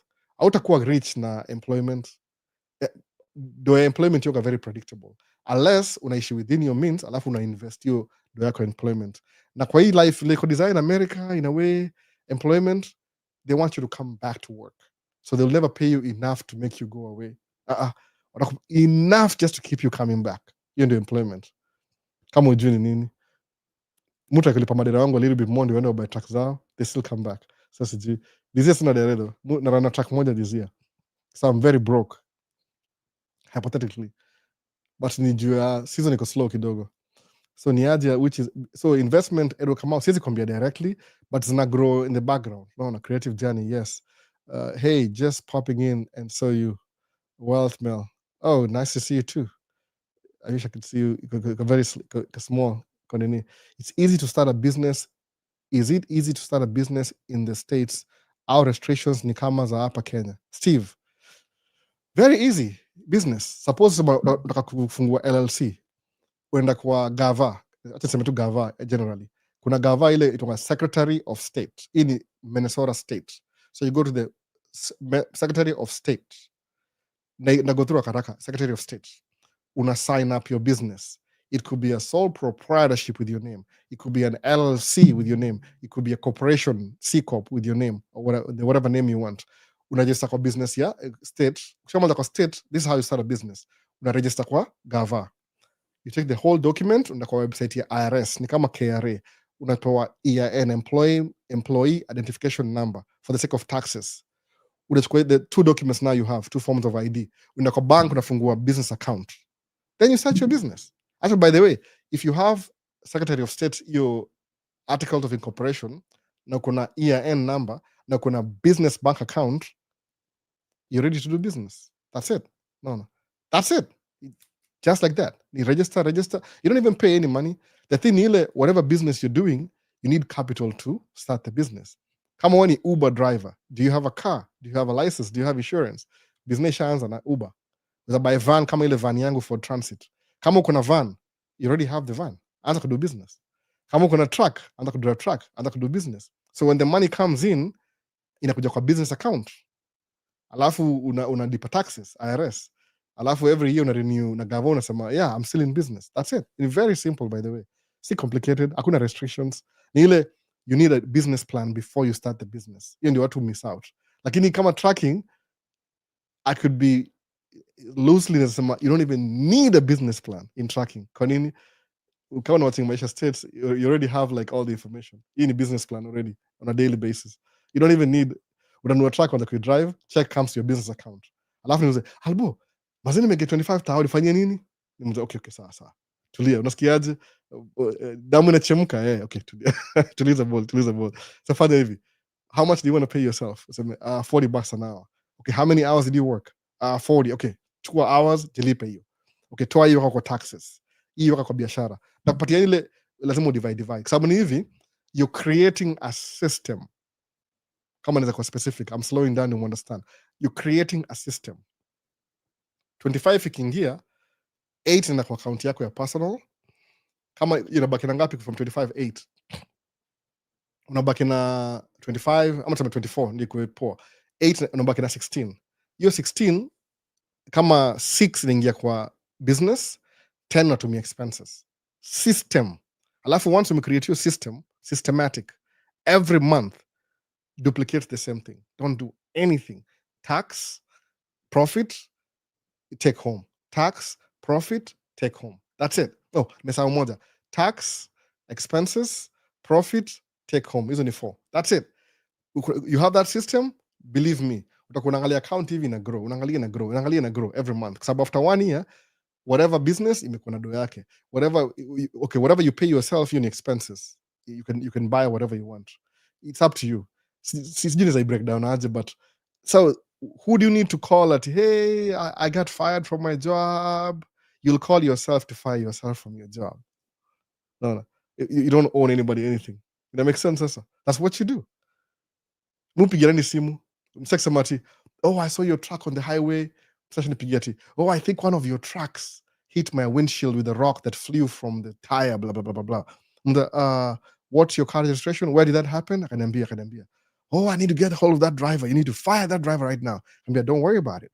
I will communicate with management. I'll tell you what to do. Nitumie information yako. Kanitumia information. Napigia insurance, kambia msame claim nilivunja kioo yake. Mnisimama kuna police report. Akasema, we can't really help him. Sababu how do we tell? Asema our job kama insurance is not to pay everybody who breaks their windshield on the highway, but in information yake. Guess what? Did he know he was talking to the owner of the truck? No. You need self-employment, by the way. You create your own employment. So with a complaint to me, I don't feel like working next week, which could day off. Are you gonna get fired after next week? No. Utarudi back to job uendelee ulimiss 1 week. Best yangu mmoja alienda yujitanga mzito. Amekuwa Kenya 1 month. Amerudi, alikuwa the whole of August alikuwa Kenya. The whole month. Naona. Amerudi. Lose job. Hapana. Mali aliwachia ndio ameanzia tena. Enda kwa job ya mtu mwambie I'm gonna take 1 month off. Alafu usikile nasema. Utabaki umekuwa replaced by next month. You know the difference, by the way. So what about the maintenance part of the vehicle? How much percentage should you put aside? Wacha tu chapa truck yangu ilikuwa brand new. Musa is still brand new. And Albert, your truck is 5-year-old. Okay, I get it. It's 5-year-old. But ukinua gari brand new, your business, see personal, your business. Maintenance ni tires, oil change, liquids, no big deal. No. One time ilivunjika airbag. But if you're keeping your money in the business side of things, like on a system, if something happens, you'll have the money to fix it anyway. No. I was home all month, August Pia, boss. Oh, that's good. You took your kids. Sabu, my friend alipeleka his kids for alikuwa wanafungua shule September. So he wanted to join them in summer. Alikuwa the whole month. Amerudi last month. Amerudi this month at least. Nimemwona kwa highway at least. Amerudi hivyo. So akirudi analeta exactly where he left off. No. So that's good for you. N2707. Tuma message bana wewe mtu wa military. Uniambie stories za military vizuri. I'm not against you. Nasema tu ile recommendation yangu. No. N2707, is that your military number? Sema tu jina lako ni nani, alafu tuma private message tuongee, uniambie story ya military. I like good stories. What about the maintenance part of the, okay, off topic, history ya marriage, that hata most men wanakuwa homeless, ikoaje after divorce? Mutua Kenji, si off topic. Ukimake do awezi, musamanga hivi, nemiaga wife hivi, tukiwachana, the money I made before 2001 atabila prenup. Who cares, man? One of my friends, namjuaga, ule alikuwa na Audi millionaire, alidivorce wife yake. Do you know that after all divorce, then he made more money? No. Sitaki kuongea juu yake juu. Kuna video moja na post mtamuona, but sikumpatia microphone. Ule best yangu ule millionaire. So ni hivyo, you watch the video by the way. You watch video zangu zote. So yeye ganji na increase sababu sasa hivi kama amko pamoja anymore, unakuwa na more musa manga hivyo. Kama inafika hiyo stage, by the way, your story, I don't recommend it. Before achana na dem ama wife yako, angalia watoi, kama na watoi na kwa more complicated. Vumiliana mpaka watoi wa move out. Maybe mtapendana tena. I don't know. I'm just saying. But musa manga hivyo. Kama if anything nimecommit ndakana ni wangu mpaka watoi wa grow. Ukisha move out, so hapo ndio maybe itakuwa negotiable. Sasa ni non-negotiable mpaka niwafikishe ndaka watoi afike finishing line. Unajua tu ni ile, this is how you do marriage. Sababu watoi mara mingi they don't learn from what you tell them. They learn from how you do things, by the way. Jidanganya ati, mimi naambianga. Mimi na watu wangapi 4? Kuna mmoja hapo katika hata siwezi mwambia anything. I gave up. Hakuna advice. You challenge everything I tell him. Everything. Why? Explain. So ina tasikoge na hiyo explanation sema, so sikiza hata muona na mhepa. Ndio kuna kilimo kuniliko. Na mhepa tuko hao. Na muavoid. So ni hivyo. Nimecommit paka watu wa move out. Sababu nataka tu waone you can do this. Unaona? Watu wengi follow vitu kufuata mtu mwingine vile anadu vitu alafu una follow through. So nini nyingine creative journey? Okay, YouTube. Wow. So Steve, kwanza business ni very easy states. Very easy. Ni ile set up ni very easy. Kwanza lazima ukianza business you'll be working extra hours. Kama tuseme itakuwa 40 hours, itakuwa 80 hours a week. Lakini hiyo story at the beginning ya kwanza business, the best example, sijui kama Steve na watoi, mtoto akizaliwa ule newborn, mimi na watoi 4, nimego through at least 3 from the time ukizaliwa. Hata sasa hivi kuna mmoja 2 year old. Ni ile watoi wakizaliwa when they're young ni front heavy. Kwa ile parenting iko hard in the beginning sababu newborn awalalangi, you just schedule yako all over the place. So kwa tu unatembea tu kama ni msoka hao na unasip kama macho uko half asleep kila siku. Oh man, I didn't get any sleep. Mimi niambia wife, kuna mtu mwingine hivi tena nahama kwa bedroom, sijai hama, so I mean I'm dealing with it. Mwamka mgongo umeniuma, tukamelala kwa edge, nataka start kumove mtu yote lala kwa bed yetu, by the way inakuwa easy hivyo, ile ndio ajue we are there. Lazima afeel, mtu anafeel mkono, oh mbuyu yuko hapa, oh madhe yuko hapa, poa poa, tume katikati tumemblock na mwili mbili zimemblock katikati. So anyway, business ni front heavy. Ukianza uta spend more time, more money, more resources kuianza, but once imeenda kufloat, ni kama vile ndege ikifly, au semanga take off na landing ndio the most crucial. Iko kwa hewa, they are meant to fly, by the way, they are meant to fly. Kama niko job kwa airport, ilikuwa last year, last year and the previous year, niko naongea na watu wa maintenance, kuna job na hao wanauza swali ya dump truck, mimi nauza swali ya ndege. Wakaniambia hizi ndege zetu hizi ni Delta Minneapolis, Delta. Kuna hizi ma international flights ziko ni, I think ni Airbus na Boeing, au kana hizo mbili Delta, au run zote mbili. So mali kuna do job, hiyo place kuna do job ni shop, ni kama shop, garage shop ya Airbus, ya Boeing iko the other side. So aliambia mza plane yuko na service. Kuna hiyo video, by the way, naweza show video, lakini naogopa bado, they post hiyo video mpaka leo, naogopa. Nilimake video airport, naogopa kusema I might get in trouble, sababu nilikuwa nafanya huko hivyo, kuna security clearance nini. Maybe I can post alafu ita compromise security at airport, so I can't even post those videos anymore. Ilikuwa hivi, asema hiyo ndege hiyo toka hapa hivi, sema ikitoka hapa on Monday, hiyo Boeing kuna manamba N007F whatever, that plane, particular plane, Airbus whatever, 350, ikitoka hapa hivi, they don't see that plane until 2 weeks, then narudi back to Minneapolis. Mona ina fly kama, what about the pilots? Inabadilisha pilots sana, by the way. Moja ta fly from Nairobi to Amsterdam, awache mwingine ingie Amsterdam to maybe sijui ni Indonesia to Australia to wapi to wapi, alafu 2 weeks irudi back to shop sasa. So which means in the last 2 weeks your plane ime spend more hours kwa hewa than kwa ground. That makes sense?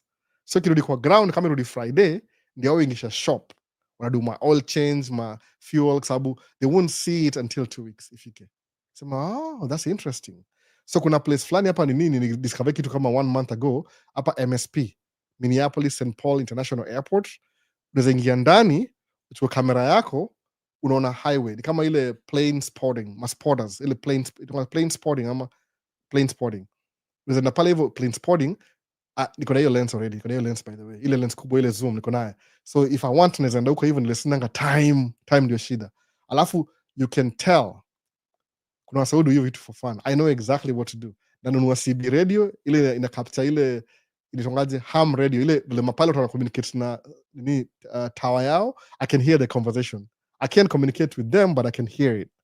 Alafu niweke camera hapo hivyo, alafu ni record. So hizi planes will spend more time in the air than on the ground.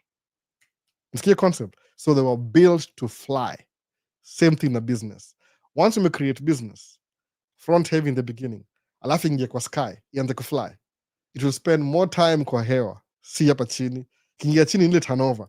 Ndege imeingia 1, watu wameshuka 2, watu wa clean wamekuja wameclean, wamerefuel, wamecheck mataya, 3 imeishia tena iko kwa hewa. So it only spend 3 hours chini kwa ile kwa hangar, kwa gate, na imeenda tena. They spend more time flying than on the ground. Alafu most repairs za ndege hata si mechanical, ni hizi panel, hizi aluminum, ile sidings, hizo gongwas na dent. So kident inabidi utoe hiyo part yote, uitoe uweke ingine mpya, alafu rivet tena carefully, lazima kuwe very carefully. Ile major change itakuwa grounded for 2 weeks, au badilisha engine pia, saa zingine the whole engine inabadilishwa alafu inarudi tena. But hizo ndege always keep flying. Alafu Delta wako na advantage juu they own some planes zizao permanently, they own them. Kama I think ni Boeing 717, they own them, ni zao. Most companies za ndege au lease, kama jaizio au lease, una lease, si au umerent tu ndege alafu you work for business, so maintenance si wewe, the leasing company afanya maintenance. Lakini Delta ina own their planes, they have like e-fleets ni yetu 100% paid off kila kitu, umeona. So because iko paid off, they already have the resources ya ku maintain. Ile leased, maybe they have maybe oil change, but mostly repairs ina kwa mwenyewe. Mwana hiyo story. So business ni hivyo. Ukianza business in the beginning is like raising a brand new newborn baby. In the beginning itakuwa hard. After maybe 3 months ameanza kulala, ameanza kuroll. After 2 years ameanza kutembea. kama watu wangu wa, hey guys, hey, you know, you need to go shower. Sasa naingia na shower peke yake, nasema yes. Kitambo basi unamwosha, unasema nani tunachelewa, so ukiona mahali you have to prepare 2 hours before utoke kwa hao ndio make it on time, umeona. Lakini saa hii shower tuna shower ngapi kwa hao? Kama 4. We have 4 showers, 4 bathrooms na bed before. Yeah, every bath kuna 4 bedroom 4 bath, so kuna 4 bathrooms, moja naingia mwingine anaingia at the same time, tunamaliza. Ni hayo iko hivyo, sisemi kuringa, ni hivyo. This is a house, nipatie address uangalie, we look up, yeah, that's what it is. Ni hivyo sasa. So in the beginning of the business itakuwa front heavy. Ukishakuwa na system mse, you just know ni predictable, no, it's very boring, no, but also mangaje ule mse tongaje, jina yake nani ule mse, jina, what's his name, Scott Gallo alisemaje, the boring things will make you rich. So usiestimate boring, maze, same routine. Who checks out? Ni wewe, ni business yako, it's you, no. The boring things will make you rich. The exciting things, kama sema unabaingi stocks alafu una trade kila siku, ni adrenaline, hiyo ni gambling. Usigamble. Kuwa Warren Buffett, angalia hapa, hii ni Psychology of Money. I don't know when this book was published. The Wall Street Journal, hebu tuone kwa publish lini, sikumbuki jina, ama labda ilikuwa wali republish, wali upgrade. Morgan Housel is a partner of collaborate. Okay, sijui hii compounding. Naweza ongea more by the way. I'm really trying to simplify, nothing kwa kichwa, na try to translate Kiswahili alafu na like nini, compounding ni hivi, compounding interest, naona the confounding compounding, page 45. Hii book ni cheap, ni aje anyway, but ni hivyo tu, nasikia nini sasa. Sema hivi wanaongea juu Warren Buffett. Hebu niuze Warren Buffett, tangu mjue, okay, angalia tu ako, how old is he, 97 98, sijui tukaa hiyo. Warren Buffett ashaingia military, aliingia military, akaenda kuingia military, akapata 5,000 for the rest of his life. Ashaidu job, ashafanya mtu job ile actively working, never, no. Sijui background yake, au wanamekio stories inakuwa nini, anaweza kubuy shares sijui ni 19 sijui lini, ile hawalinunua sijui ni $5,000 4 bedroom 4 bath kama hii hapa hivi kwa Nebraska. Supposedly he still lives in that house. Kwa nini? There's no need to move. Kwa nini move? Unaweza upgrade, ni hao yako tu bado, no. So is it easy? So kuanza business ni very easy. Mse wangu Steve, kuja hapo uanze business, utashangaa. Albo ni update bama za update hizo book za financial improvement, nikuja late kidogo, utaona nini, utaona replay mu record kila kitu, by the way nimeinvest na hivyo, mu record specifically for my own use too hivyo. So na book 4 hapa hivi, nisema hivi, if you want to know how difference ya employee na business owner, Rich Dad Poor Dad, ndio hapa hivi. Robert Kiyosaki, chani all hivi. Number 1, nimebring ini Derek Witherhead, kwa TikTok by the way, no, economic masonry, si Freemasons, ni masonry kama building a house, could be, who cares, you know, excuse me, I don't really care. Economic masonry, iko $50 this book, oh my goodness, ndio jina yake, but akona so many fake accounts, so kuwa very careful, usimtumie do kwa DM, don't do that. People don't do business on TikTok DM, by the way, sijui kwa nini. Aya, kuna hii hapa nafundisha how to invest, naitwa I will teach you to be rich, Ramit Sethi, let me bring hii. I have more books, hizi tu ndiko zilikuwa accessible saa hii. Alafu hii, something you should know, need to know basis, naitwa The Psychology of Money, naona hivyo, ndio hii Psychology of Money, iko na show YouTube, msako YouTube, just in case. I have 4 books with me leo, that's what I have to do. Hii story nyingine hata sitaki kuwa show, ama ni wa show, no, kuna haja, forget it. I stopped doing that. So hizo ndio books, ziko 4 books niko nazo hapo hivi leo. These books will help you build your mindset. See ati they have the solution to your problem. They'll help shape your mindset ya kuangalia business oriented, sababu itakuchallenge in your thoughts. Kama uliishi kama ulikuwa na master's degree, una doing a job, utasema wait a minute, so there's things I can do that make you more money. Hautaikuwa mdosi kama employee, by the way, I'm not kidding. Utakuwa na do, but the moment job inaisha hivi utakuwa maskini. Ukilearn kuinvest, utakuwa na do while you work doing business, alafu baadaye utakuwa na more money when you retire. by the way. Kama retirement na thing. Mbona Warren Buffett hajai retire? Kwa nini? Hiyo word exist kwa vocabulary yake, sababu Warren Buffett afanyii mtu job. He doesn't work for anybody. He works for Berkshire Hathaway holding company, hizo company zote. He buys companies with the unreal money shares. Man, come a joke. I don't know what to say. I don't have the words to describe Cleofana. Ajaifanya kazi. He doesn't work for money. Money works for him 10 times more, 100 times more. Sikia story. He doesn't work for money. His money works for him. So ame employ money yake imfanyie job. It doesn't make any sense, lakini it makes sense. So these books is a business. They build your mindset, how to think. Sabu, what you think about is what you do, is what makes you. Your stage, what you think about, your thoughts, your actions are based on your thoughts, by the way. Una think, alafu unakuwa actions, alafu inakuwa behavior, alafu inakuwa system. I forgot about it. I have it in my head, but siwezi sema haraka. I have to stop and think. So hizi ni book niko nazo, anything financial. Kama una hiyo mindset, sababu mimi kusema kweli sijafundishwa business na my dad, by the way. My dad was an employee for the mpaka karetire. My dad alikuwa employee from the time I was doing alimaliza kole mpaka karetire 65. Now he's 75. How old is my dad? 77 or something? My dad.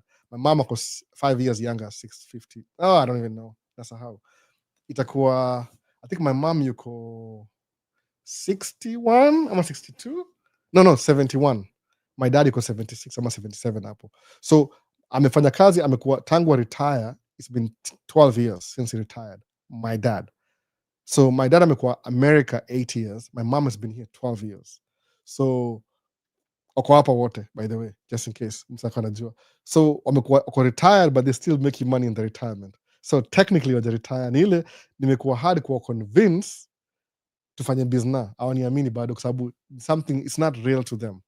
So nisemaje, if you want to escape the 9 to 5, the system, wewe mwenyewe, you need to develop a mindset ya kukuwa optimistic about business.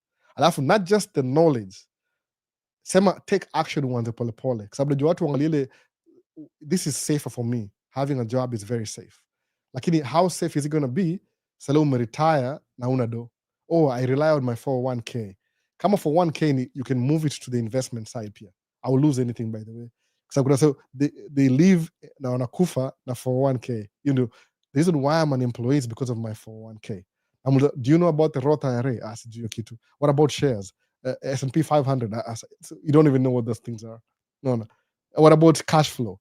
Kununua apartment, commercial building, real estate, okay, whatever. Real estate instead of mobile. Nikona lingia seminar kafundisha all these things, they're in my mind, but one day does he activate the real estate. Employment alone, they pay you exactly what you need for the job, which chances 9 times out of 10 is less than your value. Where you're more valuable to the owner of the business than to yourself. Jongalia kama mimi, example, niko na dere. Nilipa dere $35 an hour kwa $125 an hour. How much is the driver making me kwa hiyo 125? Juni business, na take example. Namlipa 35 ama nimlipa 40. Alafu niko 125. Ananimikia how much? Minus hiyo 25 inakuwa ngapi? Inakuwa ananimikia kama $80. $85 an hour. Na mimi namlipa 40. Is 40 more money? Yes, it is. But guess what? Whatever he's making, ananimekia double you. So kwa employee, you're more valuable to your employer. Ama nimesema right ama? Than your employer is valuable to you. So how are you going to get wealthy? Saluna unalipo a fraction of what the value of the thing you're doing makes him. No. Welcome to capitalism. Welcome to capitalism. So kama uko part of the system hiyo, una make do a fraction of what the value you were. Kama wewe unaliponga 6 figures, suppose unaliponga $250,000 a year na job yako, you're probably making them 1.2 million. Whatever you're doing, that thing you're doing, you're getting a fraction of your value. So what do? Ni poa kusemaje, take your value, ipeleke kwa marketplace kivyake. Utamekia 1.2 kama unaidu mwenyewe. Kwa nini? Because you take the risk. Hata si risk, by the way. People call it risk. I think risk ni ile ule mtu the business owner amekwambia hivyo ndio keep mindset yake kwa level. Hautai grow out of it kama udo business. Simaje mimi nalipa dere 40, which is a really good wage by the way. Ukiangalia 40 dere na making 40 an hour ndio poa sana. Sina dere this year though. Nasema tu ile 40 ndio mob sana by the way. Kwa average American employee. Watu wengi wanakuwa ripped off na job. The value you bring in more than ile unalikuwa you're getting paid. Kwa nini? They pay you enough to come back tomorrow. Sababu kilipwa 120 kuna vile utachukua 2 weeks off. Doing job kama watoko oil field afanyanga 2 weeks job, 2 weeks out, 2 weeks job, 2 weeks out. Enough money inakuwa broke, alafu narudi job tena. Business ni different. Naona ni different kabisa. Anyway, tuendelee. Niko stuck na hii. Saa ngapi? Nafaa kumaliza 3 o'clock. Oh my goodness. Hii imekuwa refu leo. Mtu weja interrupt. So nimemake up ya last week. So Leon Shocks asemaje, what do you advise a child to be raised by the father or by the mother? Which one? Both. I advise both. Najua Leon akona baby mama situation. Mi mtoi wangu ule mkubwa yuko na mother yake most of the time. Alafu she comes to see me whenever she can. Alafu once in a while hiyo nipigia simu once tunaongea. So Leon Shocks, you need to fanya hivi. Najua story yako nimekumbuka. Tafuta dem mwingine uoe, ufungile chapter once nyingine fresh. Unaona? Ukisema if you just stuck in that ile unafikiria juu ile baby moms, takusumbua kichwa bwana. Unaona? Kama wewe ni mtu kama mimi sinanga hiyo threshold. I had to cut off ile kitambo nikaanza brand new. So excuse me, wife ni kama responsibility. I provide for my wife to pay back. But move on. The kid should be raised by both of you. Si mmoja. So Festin Lent asemaje, the name of those books show me. Nafanya hivi. Hizi books naziweka kwa comment below, kwa comment. Naziweka kila kitu kwa natumia Amazon link ile ukiklik hivi itakushow mahali iko, ama niweke jina ya book na title alafu itafute. That will be easier. Sababu nimeuliza swali kama 3, 4, 5 times. Ni books too by the way. Si ati ni kitu, it won't change your life completely. Ita redirect mindset yako to your thought process. Alafu guess what? Your thought process utaanza think vitu, the things you thought were so hard zitakuwa easier just thinking about it. Naona kuna book itonga Think and Grow Rich. Sijui kwa wapi hiyo nimeitafuta nimeikosa. Mfanya hivi, when I read a book napatianga wife. So kuna kama book 5 kwa side yake ya bed. Habit yangu ni hivi, before I go to bed ama nikiamka mapema kidogo earlier than sasa tunamtoi moga na kama light moja hapo na musoma kama 1 chapter a day if I can squeeze. Kitambo I used to do like a chapter. Anyway, life imekuwa hard but I'm not losing anything. Books niko nazo bado, they're not going anywhere. So ndazilist kwa comment below books zote kabisa. Kama uko TikTok, I don't know how to do that on TikTok. Maybe na make video ndio muone vile inakaa clean kabisa. I'm pretty sure ziko kwa TikTok shop somewhere. Easy, you can buy them on TikTok. But make sure to compare na Amazon sub. Sometimes it's more expensive on TikTok than Amazon. The Discover, by the way, one of the books I bought. So kwa comment below ama kwa description ndeka hizo books zote huko hivyo. Nazikumbuka 1 2 3 4. So the name of the books. Albo kubai keja place posh. Inakuanga expensive ku maintain in terms of insurance and stuff. Random chills. It's true by the way. Ukiba ni hivi, si place XP kama I think relatively masiti naishi hapa sahi. Kunywa maji bana, hydrate. Throat imekuwa dry. Place tunaishi neighborhood ni slightly expensive compared na places zingine. Hii how tunaishi in a different neighborhood is kuwa cheaper. Tulibai hao 435,000. The same house kwa neighborhood ingine is kuwa 280 ama 300. Ni ile tu hii neighborhood, there's a reason why people like posh neighborhood. Juu ya school district. Sababu shule za hapa states ziko funded na property tax. So the more people pay on property tax, the better quality of education. Sasa, so musamanga hivi, just to be on the safe side, kuna hiso ya redlining, ilikuwa struck down federal law, but still it exists in the books, but iko inactive. So musama hivi, kama unaishi states, jaribu, you live in a good school district. Ndio hiyo, good school district. Ile kuna posh neighborhood. Hiyo jina nasema posh neighborhood. Kwa nini? Because unapata good quality of education. Kama Madhe wanaishi maybe 5 blocks from hapa hivi. Watu overseas wanasoma kwa hii district. Ito Waizata School District. Waizata. WAYZZATA. Acha mambo ya z nini, mimi si American. ZATA, Wayzata School District. Hiyo shule yao ni kama hoteli bana. Ni kama ni campus. Wako na basketball, wako na any. Kwa nini? Hii neighborhood Wayzata School District ni very rich neighborhood. So property tax. Kenya inatongaje property tax? Sijui inatongaje Kenya.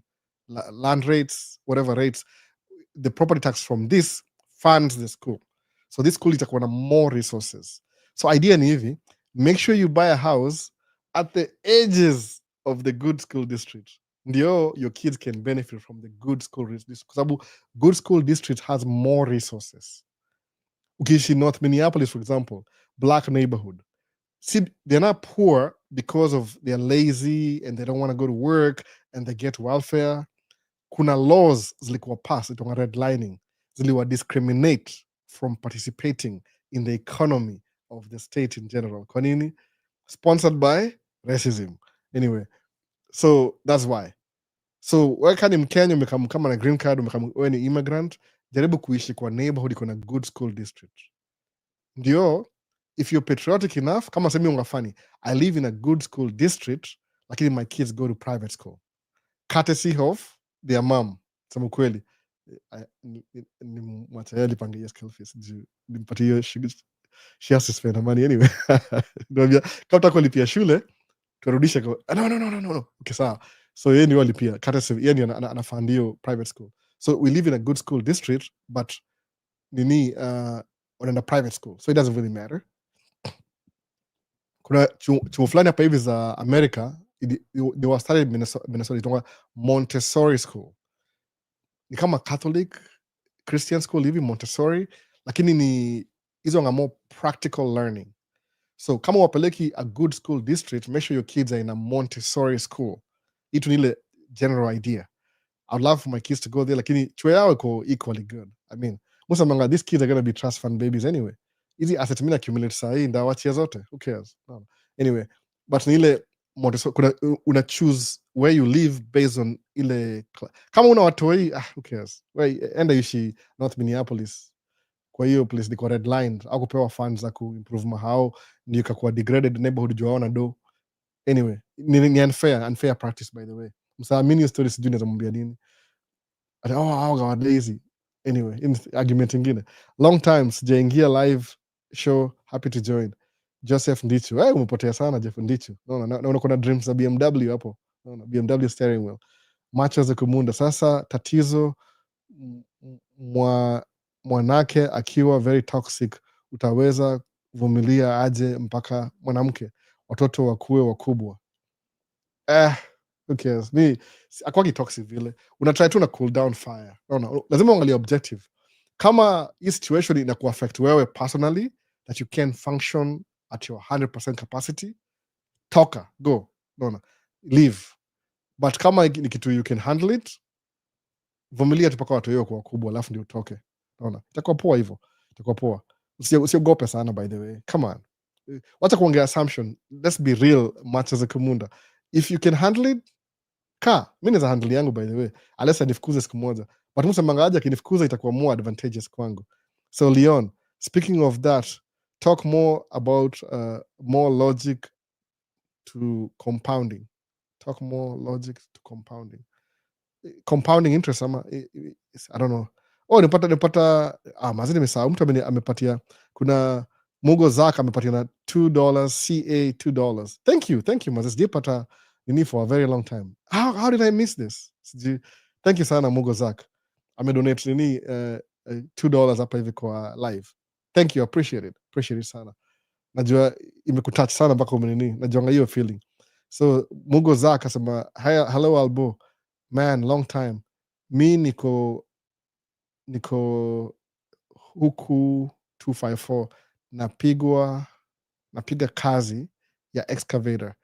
Tumekuwa kwa msitu for long, but ndio nimetokea, nafaa kuwatch video zako sasa zenye nimepitia. Mungu zako. So umekuwa kwa excavating. So wewe ndio yule msewa nakumbuka wewe ndio unaongea mambo ya construction. Utapata job ziko mob sana by the way. Wewe unafaa kuja hapo uone. Labda utaenda kubuy truck anyway. Sijui. So karibu bwana, umepotea sana. Story ya green card itakuwa aje juu bado hizo case za 2025 bado ziko pending. Kuna haja gani msee kuapply again? Mugo Zak, we apply. Mi niliapply the first time nikawin. The first time niliapply green card niliwin, nilikuwa na namba. Ile namba yangu ilikuwa too high, sikuwa ifikiwa. The second year nikaskip. The third year nikaapply nikawin tena. Kasema wait a minute, how did this happen? Maybe wali I don't know what happened, but ni ile hivyo. So we apply too. Yani msemangaje, the things you can control, wacha zijicontrol yenyewe. The things you can, you do your part. Wachia, kama we ni religious, sema wachia Mungu hiyo ingine. Umeona? Kama we religious, I don't know, whatever you unafanyanga hivyo. But do your part alafu move on. Usijali sana. So nimegina TikTok for a long time. Mtu kama able to run nyuma ilikuwa very clear. Just got a number 3 gift badge. Thank you, Reliable Electrics. Thank you. Always do the job with the mission of transitioning to business and hang around the right people. That's true. Or just read books. Okay, read books. Maybe hizi books will shape mindset yangu. Hopefully to the positive side, si negative. Sababu in terms of capitalism, after reading these books, you may appreciate more capitalism than whatever I used to think before. Anyway, alafu how about tax kwa how umenunua? Also suburb ndio best ama it depends. Don't worry about tax, by the way. Where you should do life. Somebody live life. If you need a 5-bedroom, 4,500 square feet, 3-car garage, like on a swimming pool nyuma, where ishi huko kwa nini? Hautaishi forever. It's just a passing moment in time. Because your kids wako na swimming pool in the backyard, utakuwa na have fun in the summer, utainvite wase mchome nyama choma, ni life. If you can afford it, live it. No. Live within your means. Maybe your means need $10,000 a month. Maybe mwingine ni 2,000. Maybe just live life. No. Within your means imaanisha ati limited. Maybe within your limits, maybe ni Range Rover 3 na Mercedes 2 na motorbike 5 na sijui boat 3. That's your means. Who cares? American dream watu wengi auta kunua hao big house. Una define. Kama mimi mostly mu think hivi.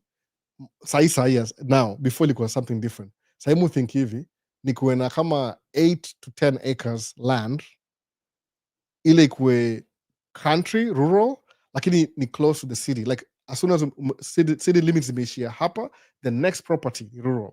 So nikuwe rural, niko na 8 acres, niko na a very long driveway kama half a mile, alafu kwa hiyo driveway niko na shop, ile building hivi structure, ile steel structure, alafu iko na magarage. So at night na bring truck yangu, naingia truck hivi ndani, naifungia ndani, alafu nikiamka asubuhi ningia kwa truck. I don't commute anymore, I don't drive anything. Alafu kwa hiyo truck man na park truck ni shop, iko na compressor, iko na tire center, iko na, I can fix my truck myself or call somebody to come to my house to fix my trucks kwa hiyo environment ndani.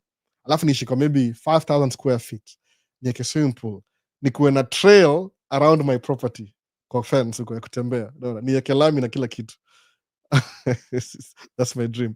Alafu niseme nini, nikuwe na pickup trucks kama primary car, preferably Ford F350. Alafu niko na trailer, niko na mobile home, hizo vitu zote hizo, niko na boat. Hiyo ndio my dream sahi. Lakini upate hiyo dream, it will cost me 15,000 a month, but mu making 100,000 a month, it's a fraction of what I make. Nile tu, that's my dream. You have to keep dreaming. Kwa nini?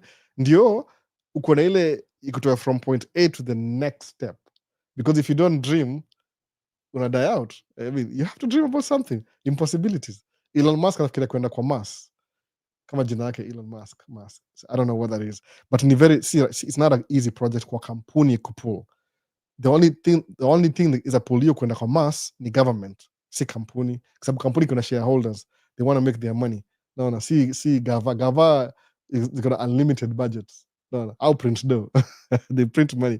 They can print $1 billion and go to the moon anyway. Alafu okay, cost yake ni how much? Kwa ile expenses. Gava inanga budget, by the way, kwa hujaijua.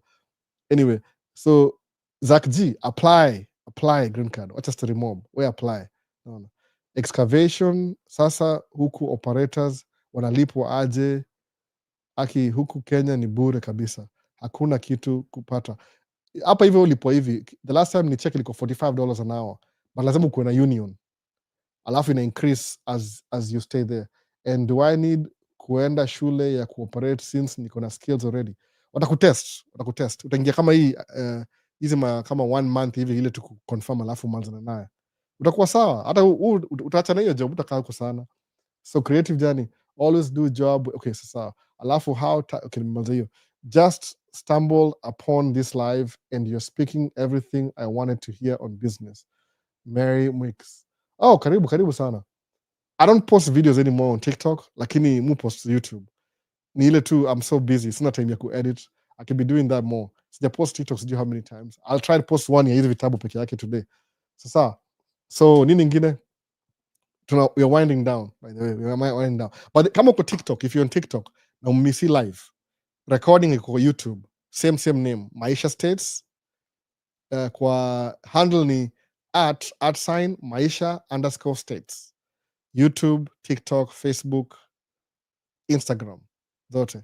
So everything iko available. Si ati kitu ati you're losing anything. Ni ile you'll have to sit down and watch something for 1 hour. Ipatie beats kama uwezi watch 1 hour yote. Ama if you're driving somewhere, just listen anyway. No. You can listen in too. So nime invest na microphone ya kunini. Oh, reveal. Okay, sawa, that's sure. Nime invest na microphone ya ku make sure everything naongea iko record kwa audio. Hii microphone hapa. Niko na recording ina hapa nyuma yangu hapa hivi. So nime invest na microphone so you can listen while you're driving.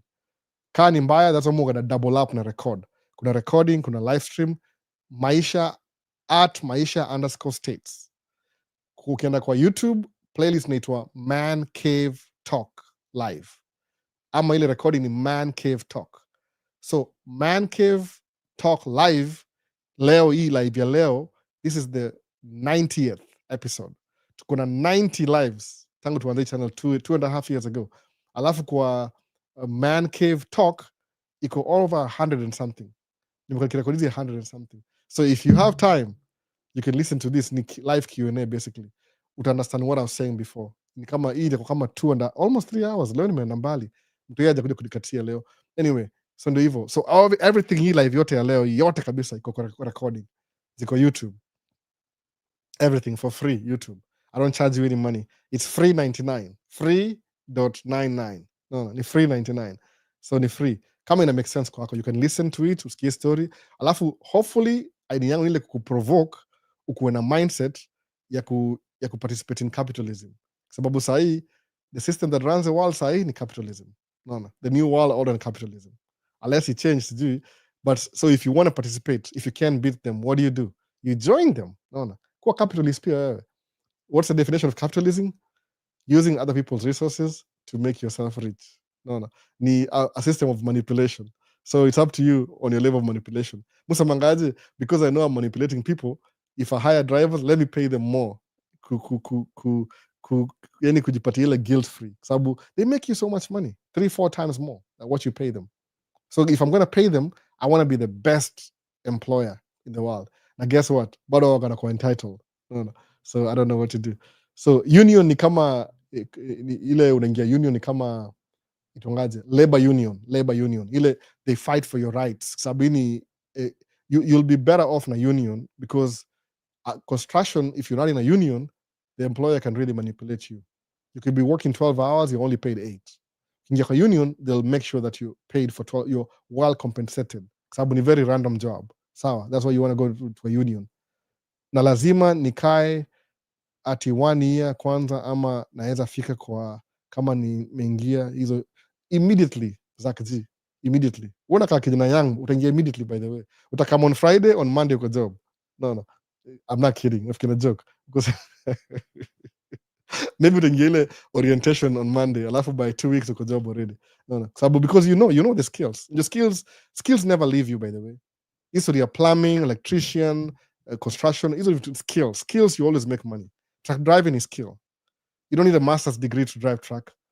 It's like driving your car, only bigger and I don't know, whatever. So tumaliza life bana. Nimeenda mbali sana leo, almost 3 hours. Eat up into my time anyway. But na make up imekaa sana. So miss recording TikTok in the future na post TikTok. But sahi because na time poor, enda YouTube uangalie. Kwa ini episode 90 kwa Man Cave Talk Live, alafu ile Man Cave ni episode 107. I think so, acha ni confirm. Leo itakuwa episode ngapi? Tuliangalia haraka. Man Cave Talk video. Man Cave Talk iko episode 101. Juu nilianzanga before sikuwa naenda live, nilianza na episode kadhaa niko I used to record them alafu na post. So nimeanza live na recording at the same time. How many? 90, 101. Maybe 21 videos in. Leo itakuwa 102. I mean 112 kwa Man Cave. But kwa live ni hivyo. Sasa tamaliza nini? Skills that make you 6 figures ni a good deal. Exactly. Trucking ni 6-figure income. But you have to buy the truck. Sika dereva. Usisahau hivyo. You have to buy the truck. So tamaliza TikTok kwanza, by the way. Usisahau TikTok. Maisha States. Man Cave Talk live. Hii recording yote kauka hivyo utaenda watch baadaye. Hata unaweza isave ufanye whatever you want to do. Kama umemiss the first parts. Juu TikTok iko kwa simu, that's why it's very hard kwa simu. Asijui kudeal na simu, deal na PC. But in the future, they'll figure out how to integrate the whole thing together. Sasa, see you on the next one, TikTok. Tell TikTok hapa hivi. And hapa, after malza YouTube, ile OG. YouTube ni OG. So, samaji, and how vacant are the job? Zakjini mesemaji, you asking too many questions. Utakuja hapa Friday, Monday unaingia job. Construction season in a suffer. Aina watu enough. They don't have enough people. Ile age, people are like aging out of it. It was good to be here and make sure you subscribe. Yeah, please subscribe kama kwa YouTube. We want to give out a camera. Naona. Pole kwa maswali mingi at late hour. Ni venye hata Man Cave Mob. Usijali bade. I'm telling you the truth, Zakji. It's okay. Don't apologize. It's true. Maybe you want to... I know what, kama una time. Kama usingizi lala. Enda kuja watch baadaye. Your job, your skills kama ya excavation, hiyo ndio itakuwa na, man, I don't even know what to tell you. Get job within a week. No, sababu hiyo ni skill. It's a skilled labor. People don't want to do that. People want easy stuff. AI, kwa ofisi, AC. Hata utakaa huko sana, utakaa mtu ile uanze ubuild alafu move on. Sasa, so Vinia amesema hapa hivi, nice time brother. Wasee neni mlale bana. End of mlale. Tunaona next week. Ama vipi? Turudi back to schedule programming, zile regular videos. Na video kadhaa nimedu. Kuna video ya car wash, sikuongea sana though. Kutoka kwa car wash. Alafu kuna ile nikipeleka gari safi. Video kadhaa hitu za kumaliza tu wiki. We'll see you next week basi. Nimekuwekea two photos WhatsApp, utaangalia when free. Take care. Peace brother, peace. Oh, Mike, okay, sasa WhatsApp. Hiyo nini? Kuna WhatsApp sasa naziangalia basi. Wazi. Michael Ochieng. Thank you. I say. Peace. See you on the next one. I'm out. Tomorrow's live basi. I'm on Samile going once, going twice, going 3 times, end.